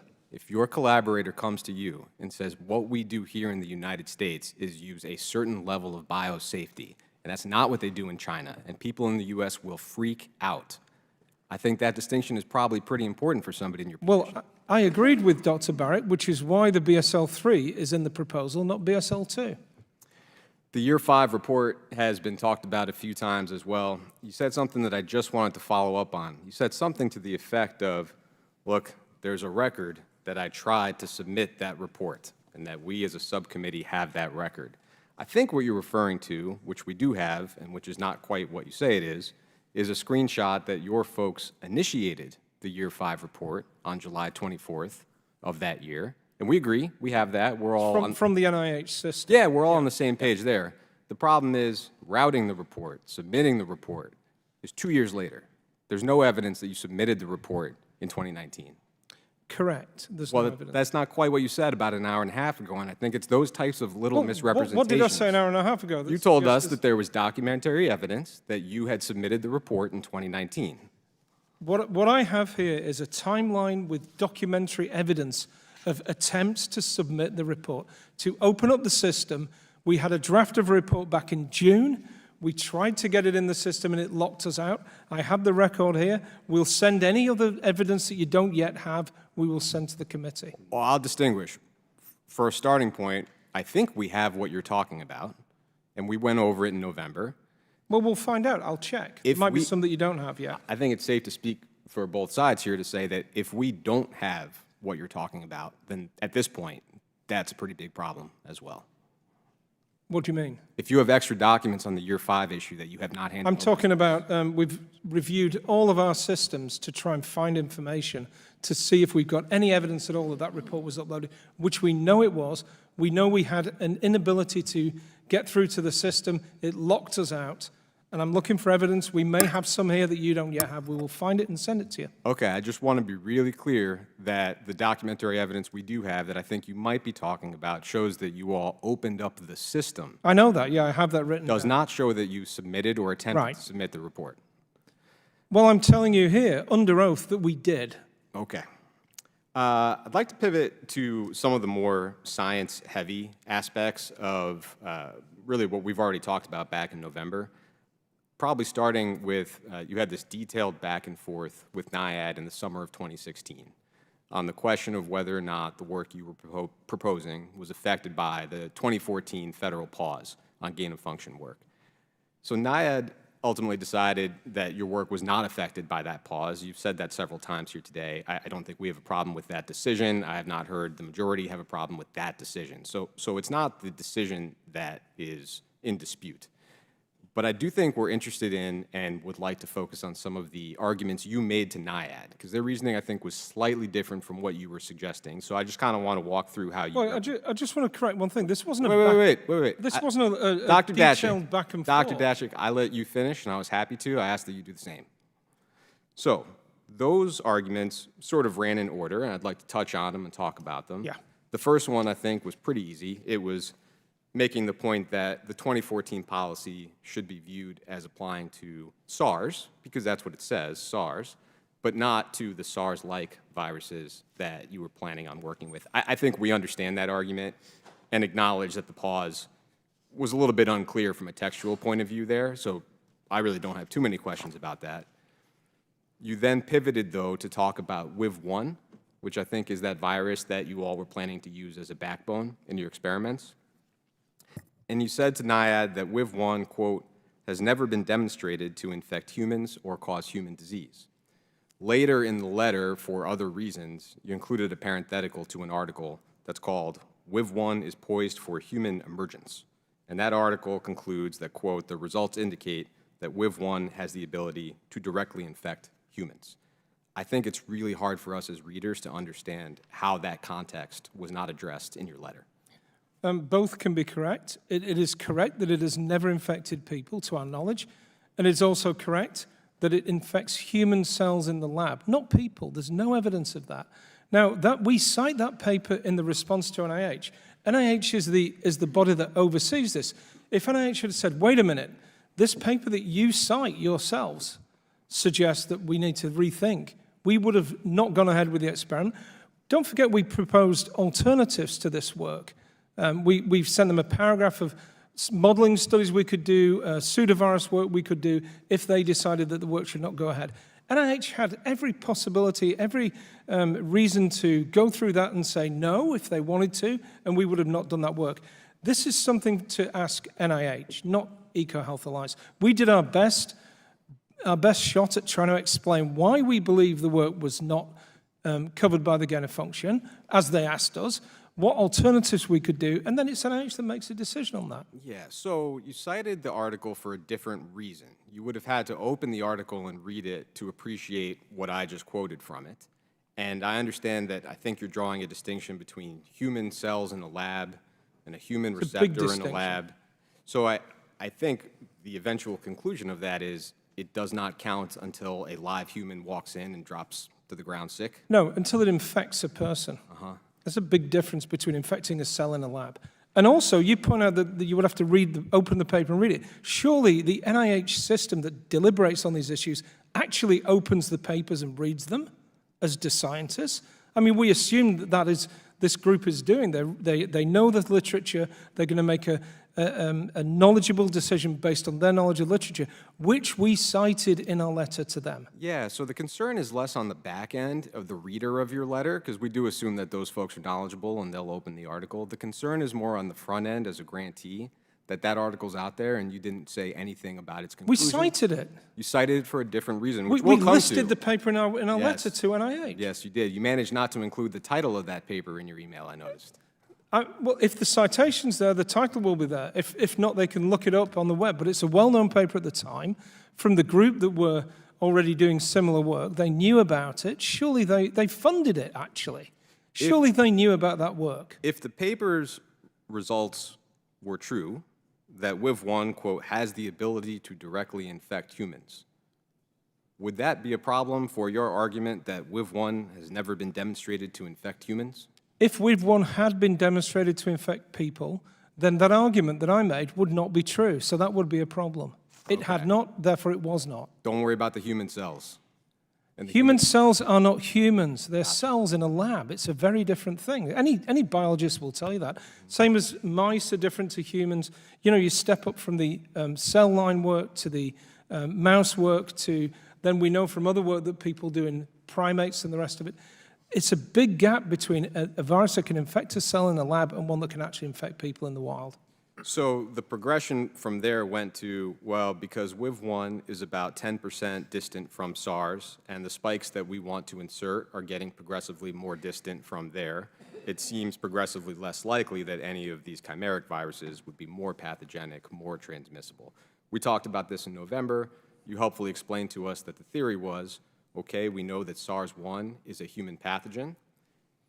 We know of 95 or 97% SARS-like viruses that simply are not able to infect humans. And so it seems reasonable to hypothesize that as you move away from SARS, you have reduced human pathogenicity. I think what we struggle with a little bit is, at the time, if you know that SARS-1 is a human pathogen, and you know that a 95% SARS-like cannot infect humans, and we know that WIV1 at 90% similarity seems as if it can at the very least infect human cells, it seems as if it would be reasonable to think that there might just not be a linear relationship in this family of viruses. If that were the case, why didn't NIH come back to us and say, well, actually, we refute your suggestion. This was the standard thought at the time, scientifically, that the further you go away from that evolutionarily, it's the less chance that it's going to be a significant pathogen. NIH had every opportunity to review that and say, actually, we disagree. You're not going to do that experiment. We would have said, okay, can we do the alternative that's non-infectious? I'm sure that we would have gone ahead with that and got interesting results, maybe not quite as useful. Yeah, so as I said, it's not so much about NIAID, because their eventual reasoning, I think, was not related to what I've talked about so far. I think so it is about... Wait, Dr. Daszak, my point is there are 3 or 4 different reasons in your letter. Not all of them factored ultimately into NIAID's reasoning, but as a reader, when we think about grantee transparency and integrity, there's a concern that you're leaving out an awful lot of context from the letter. I don't know how many reams of paper you wanted us to respond to. We cited references in our response. I sought the best advice in the world from Dr. Barrick, who's an author on that paper. He could have told us, wait, that's not a good paper to cite. He suggested we cite it. I mean, we did everything we could to lay out the case. NIH then had every opportunity to refuse it and say, no, do the alternative. That's helpful. And so that sort of last argument was that Dr. Ralph Barrick's group took a WIV1 spike, put it on a SARS backbone, and showed a loss of function, not a gain of function.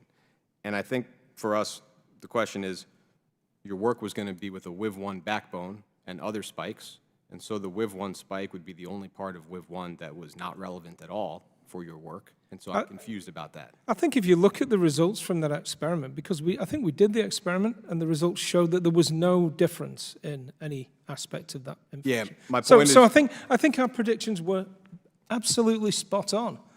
So I don't know why this should be an issue now almost 10 years later. Well, I think it's that you haven't quite answered what I was asking about. In other words, you pointed to experiments testing the WIV1 spike, right? In the letter to NIH. Yeah. You were going to use the WIV1 backbone. The only part of WIV1 that you were not going to use at all is the WIV1 spike. So I think as a reader, I'm a little bit uncertain about Well, I'm sorry, but at this point, I'm confused over WIV1 spike, WIV16, SHCO14. Well, I think it's there fair are to say- multiple experiments we did. Yeah, so it's a little bit concerning that you're confused, I think, is my Well, because I don't have the documents in front of me. You've got a question there about it. Look, we were asked by NIH to explain why we believed this experiment would not lead to any aberrant reactions. We explained why we felt that. We were then asked to produce an alternative. We did. NIH reviewed it, and as you said, that they spent some time reviewing this detailed proposal, and then came back, I think, in July of 2016 and said, this is not covered by the gain-of-function pause. The experiment can move ahead. I think this is a system where the oversight was there. It was brought into play because we proposed that work, and they saw it and said, hold on, let's check. They checked and allowed it to move forward. And for that particular experiment, there was no issue at all. And for all of the experiments we did, we submitted the results to NIH, and they had no concerns whatsoever with those results. So I think this shows the system was working. Maybe there are ways we could tighten it up, and I fully support that. And EcoHealth will do everything we can to comply with any new rules you think are adequate, and I think that's a good thing. So I think it's helpful to transition to the oversight. We've talked a little bit about the one-log rule that NIAID put on your grant. That rule, I'll just read it out. It's just one sentence. Should any of the SARS-like chimeras show evidence of enhanced growth greater than 1 log over the backbone, you've got to stop all the experiments, notify your program officer. You told us that you'd receive data from WIV and that you and your team at EcoHealth would review that to make sure everybody's in compliance with the 1 log rule, which makes sense. I think we just have a couple of questions about how that unfolded. In the year 3 report, you gave the experiment results from that year, showing what the chimeric viruses did. WIV1, the backbone, just wasn't in the report. We talked about this in November. I don't think it should be new to you.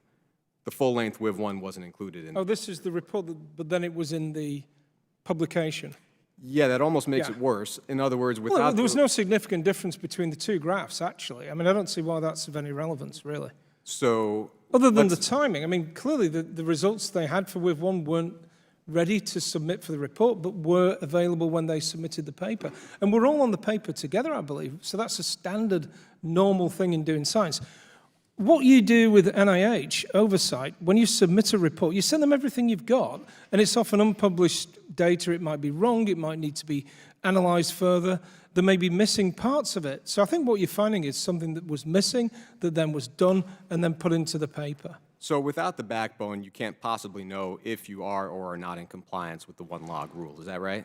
No, that's not right. I mean, well, no one can know in advance for sure. 1 log above reasonable, what? With reasonable hypothesis based on that evolutionary distance, based on everything we know about these viruses, we put forward the rationale for us thinking that this would not lead to a striking, significant difference. NIH approved it because they also believe that. We did the experiment, reported it back. Nobody came back to us and said this is highly concerning, because it wasn't. The results were unremarkable. I'm sorry, because that's not even close to what I asked. So the question is, without the backbone strain, it is not possible to know whether you are or are not in compliance with the 1 log rule. Is that right? I don't think that's correct. Why not? Well, I just don't, I'd have to look at the data, but I don't think that's correct. Well, it's pretty easy. So the 1 log, we'll go back over it. The 1 log rule is you can't go 1 log above the backbone. And so if you don't know what the backbone is, how can you measure compliance? Well, you'd have to look at the actual filing of what the proposed backbone was. I agree, and you don't have it in your report. So let me ask you, did that go over 1 log higher than the WIV backbone? No, it didn't end up doing that. So why is this an issue at all for anybody? Well, that's easy, I think. It's because in year 4, the subsequent year, it went way over 1 log. That was a different virus. Sure. It indicates, however, it indicates, however, that the subsequent year, when you did start measuring the backbone strain's performance, We went over a log, and you've talked to us about why you think it should not be used. You're not comparing apples to apples. That's a completely different experiment. And by the way, you say it went over 1 log viral growth. Those were genome copies per gram.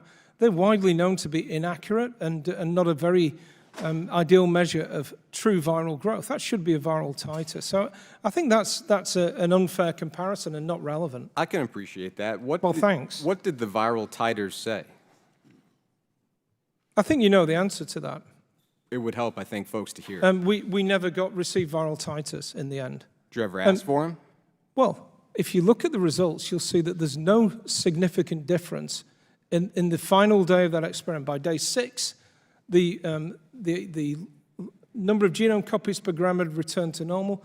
There would have been no need to go back and do extra work in an experiment that was unremarkable with no significant problems. Just because, again, we are focused on the details, which I know can be tedious, but it was day 8 that they evened out. So it was. I think day 6 they were pretty much evened out. I don't statistically. think they were. Well, let's check. That's fine. We can do that. And so I think the situation you were in there is the other accompanying figure shows that those mice are losing more weight than the mice that are infected with that backbone strain. And you've got 1 log of growth on days 2, 4, and 6. And you're telling me, well, it evened out on day 8, so it doesn't count. Well, you know, you seem somehow concerned about that. We submitted that report to NIH. The program officer clearly read it. NIH never once got back to us and said, look, we have concerns over that issue. If they had done, we would have said, okay, let's discuss, let's get the data, let's conduct viral titers, let's check all the raw data. Nobody reported anything because it wasn't remarkable. Those are normal variations within a small group of mice. We didn't even get to publish it because it probably wouldn't have been publishable. It just wasn't that significant. And if you look at my conclusions in the report I don't say, wow, we had this striking response from a group of mice that suggests this virus is highly dangerous. We certainly didn't say what you read out from a paper by Dr. Barrick, evidence that it's on the cusp of a pandemic.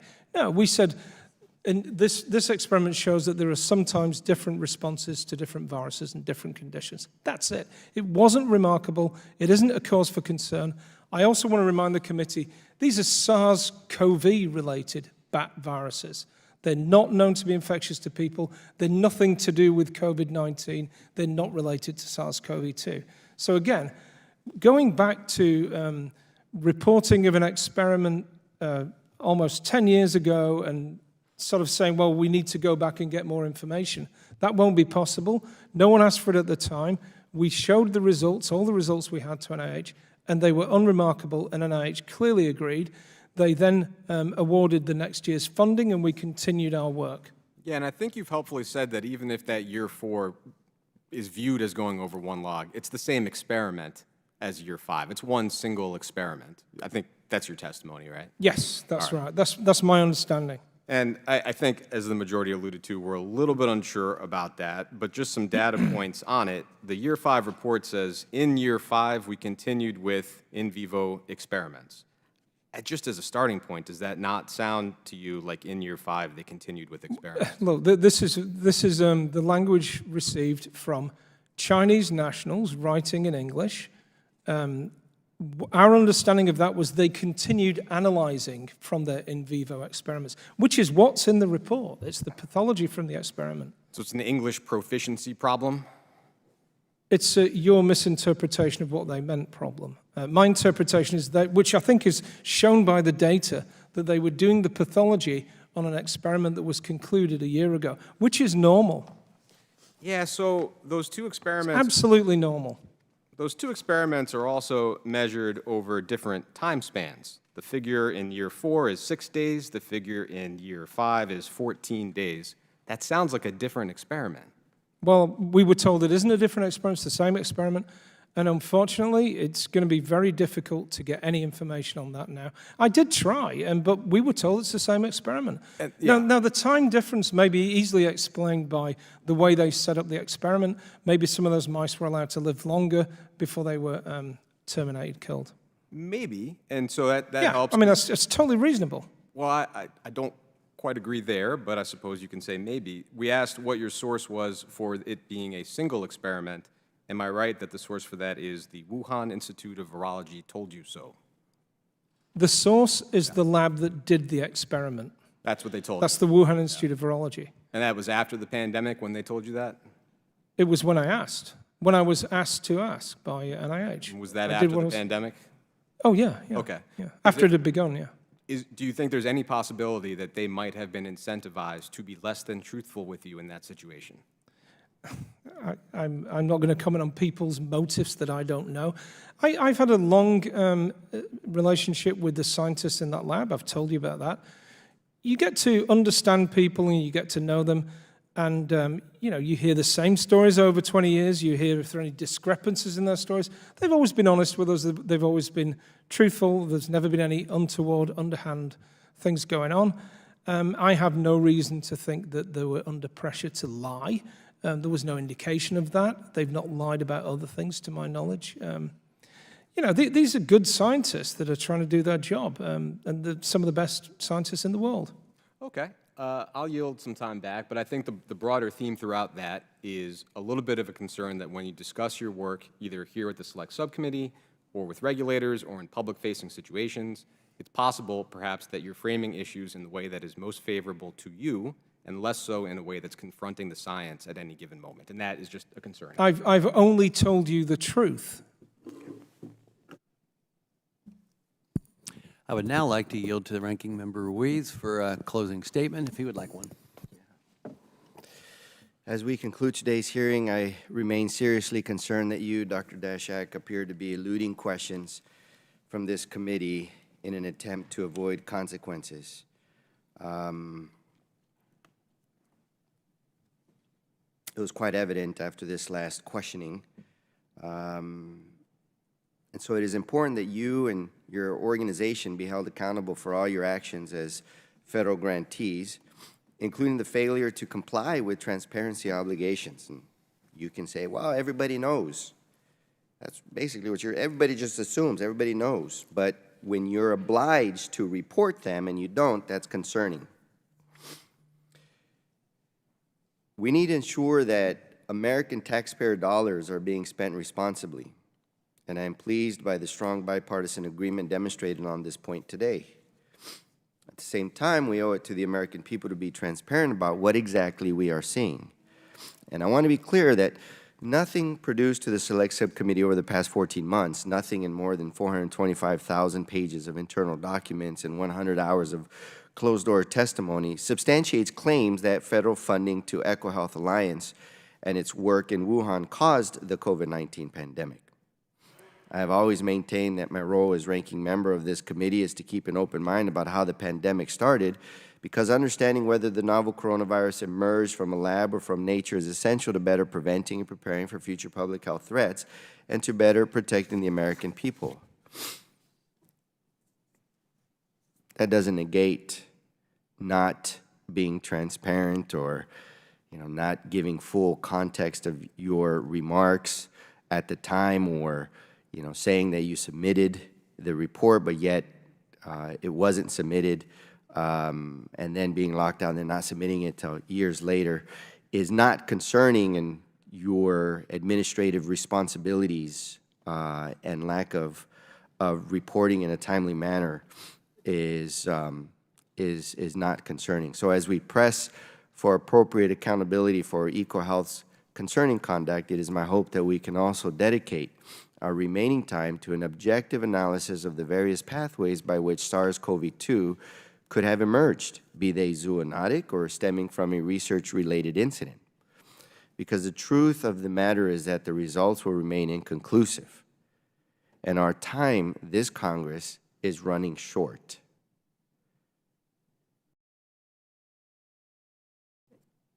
As I said in my opening statement, I stand ready to work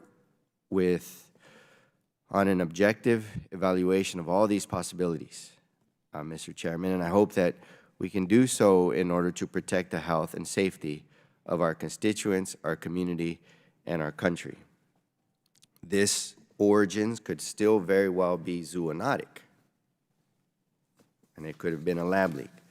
But we need to, in my opinion, spend equal amount of time trying to figure out how we can prevent zoonotic transmissions in the right locations around our globe, and what we can do to collaborate better with foreign countries, some friendly, some not, in order to better contain the next emerging virus in the host country. But I do think, and at the end of the day, Dr. Daszak, you know, your responses here are unsatisfactory. Some are understandable, but some are unsatisfactory in that, well, that's not how I interpreted the Chinese. That's not how I interpret it when it was quoted. And you can say, you can interpret it this way, I can interpret it that way. And as my colleague here, my friend, you're not asked to speak right now, but as he said, it's, you know, you're explaining things to your convenience to avoid the consequences. So that, you know, that's concerning. That is very concerning. And, you know, there's been plenty of opportunity for you to submit all your data and evidence, and now you're telling us that you can potentially have more evidence that you will give us. It's also concerning. So with that, you know, I look forward to have forward-facing solutions, because at the end of the day, the end point here is, was this a lab leak? And then, if it was, let's improve biosafety standards and ensure that these misinterpretations don't happen. And then, but if it was zoonotic, then let's develop a system to prevent animal transmission. And since we don't know, and we probably won't know because of the Chinese Communist Party withholding all their information, then let's work on forward-facing solutions on both scenarios. With that, I yield back.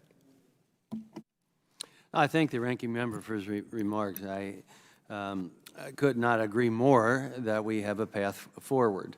We've been conducting an investigation. We today have found out a lot of things that have given us guidance on things that we may need to correct. And I have the same concern, whether something is zoonotic or whether it's manufactured within a lab. How are we going to be prepared? How can we predict it? How can we prevent it? How can we keep the American people safe, and for that matter, people around the globe? But the purpose of today's hearing was to have a transparent examination of EcoHealth Alliance's President Dr. Peter Daszak, given the extensive evidence of their role in gain-of-function research at the Wuhan Institute of Virology, as well as getting a better understanding of the grant process and the oversight or lack thereof. Because Congress has a responsibility to ensure American taxpayer dollars are spent in accordance with the law, and that rigorous oversight is applied to the entities that receive these funds. And as chairman of this select subcommittee, I'm committed to doing just that. We have identified serious issues with EcoHealth for the public to witness here today, such as failing to disclose competing interests, efforts to conceal where information originated from, and other significant reporting failures. I want to stress this investigation is not over. And Dr. Daszak, we are not throwing the baby out with the bathwater when it comes to advances in scientific research. That is not the purpose. Everyone on this subcommittee, supports good research. This, however, has not been good research. This subcommittee has spent time with the World Organization of Animal Health. You talk about infections through the zoonotic community and possibly jumping to the human community. We have concerns with that. We went and visited with Dr. Tedros and the WHO. We are concerned about global health. We're not trying to throw the baby out with the bathwater. And I agree that it's nice if you can do work in the country where the greatest risk is, and we can do the surveillance there. But the problem is, if you're in a country that is not trustable and not accountable and non-cooperative with the WHO, in this case, we have a problem. And that's not where you should be. You can be near there. There may be some countries near there where we can do the same research with trustable and accountable scientists. That is, I think, an important lesson that we have learned here. And you talk about, oh, this is research that's really important. I'm not saying it's not, but I'll tell you, there's a difference between this type of research And research that I see in my journals about bone growth or orthopedic repairs, or this is not research on a cure for cancer that benefits all people. This is dangerous, risky research. And everyone involved with that I know of has stated that at one point in their life or other. So we cannot just blindly trust the scientists just because they're scientists. They're scientists in China, a country that is an adversary to the United States of America. And especially when they're not forthcoming and honest when working to go forward. And when doing this to secure a federal grant and fail to do the important work to satisfy the terms of the grant, that's a problem. As we pointed out in our report and heard today, hiding behind different definitions of gain of function to deny your role in conducting dangerous gain of research at the WIV will not prevent us from conducting oversight and holding people accountable.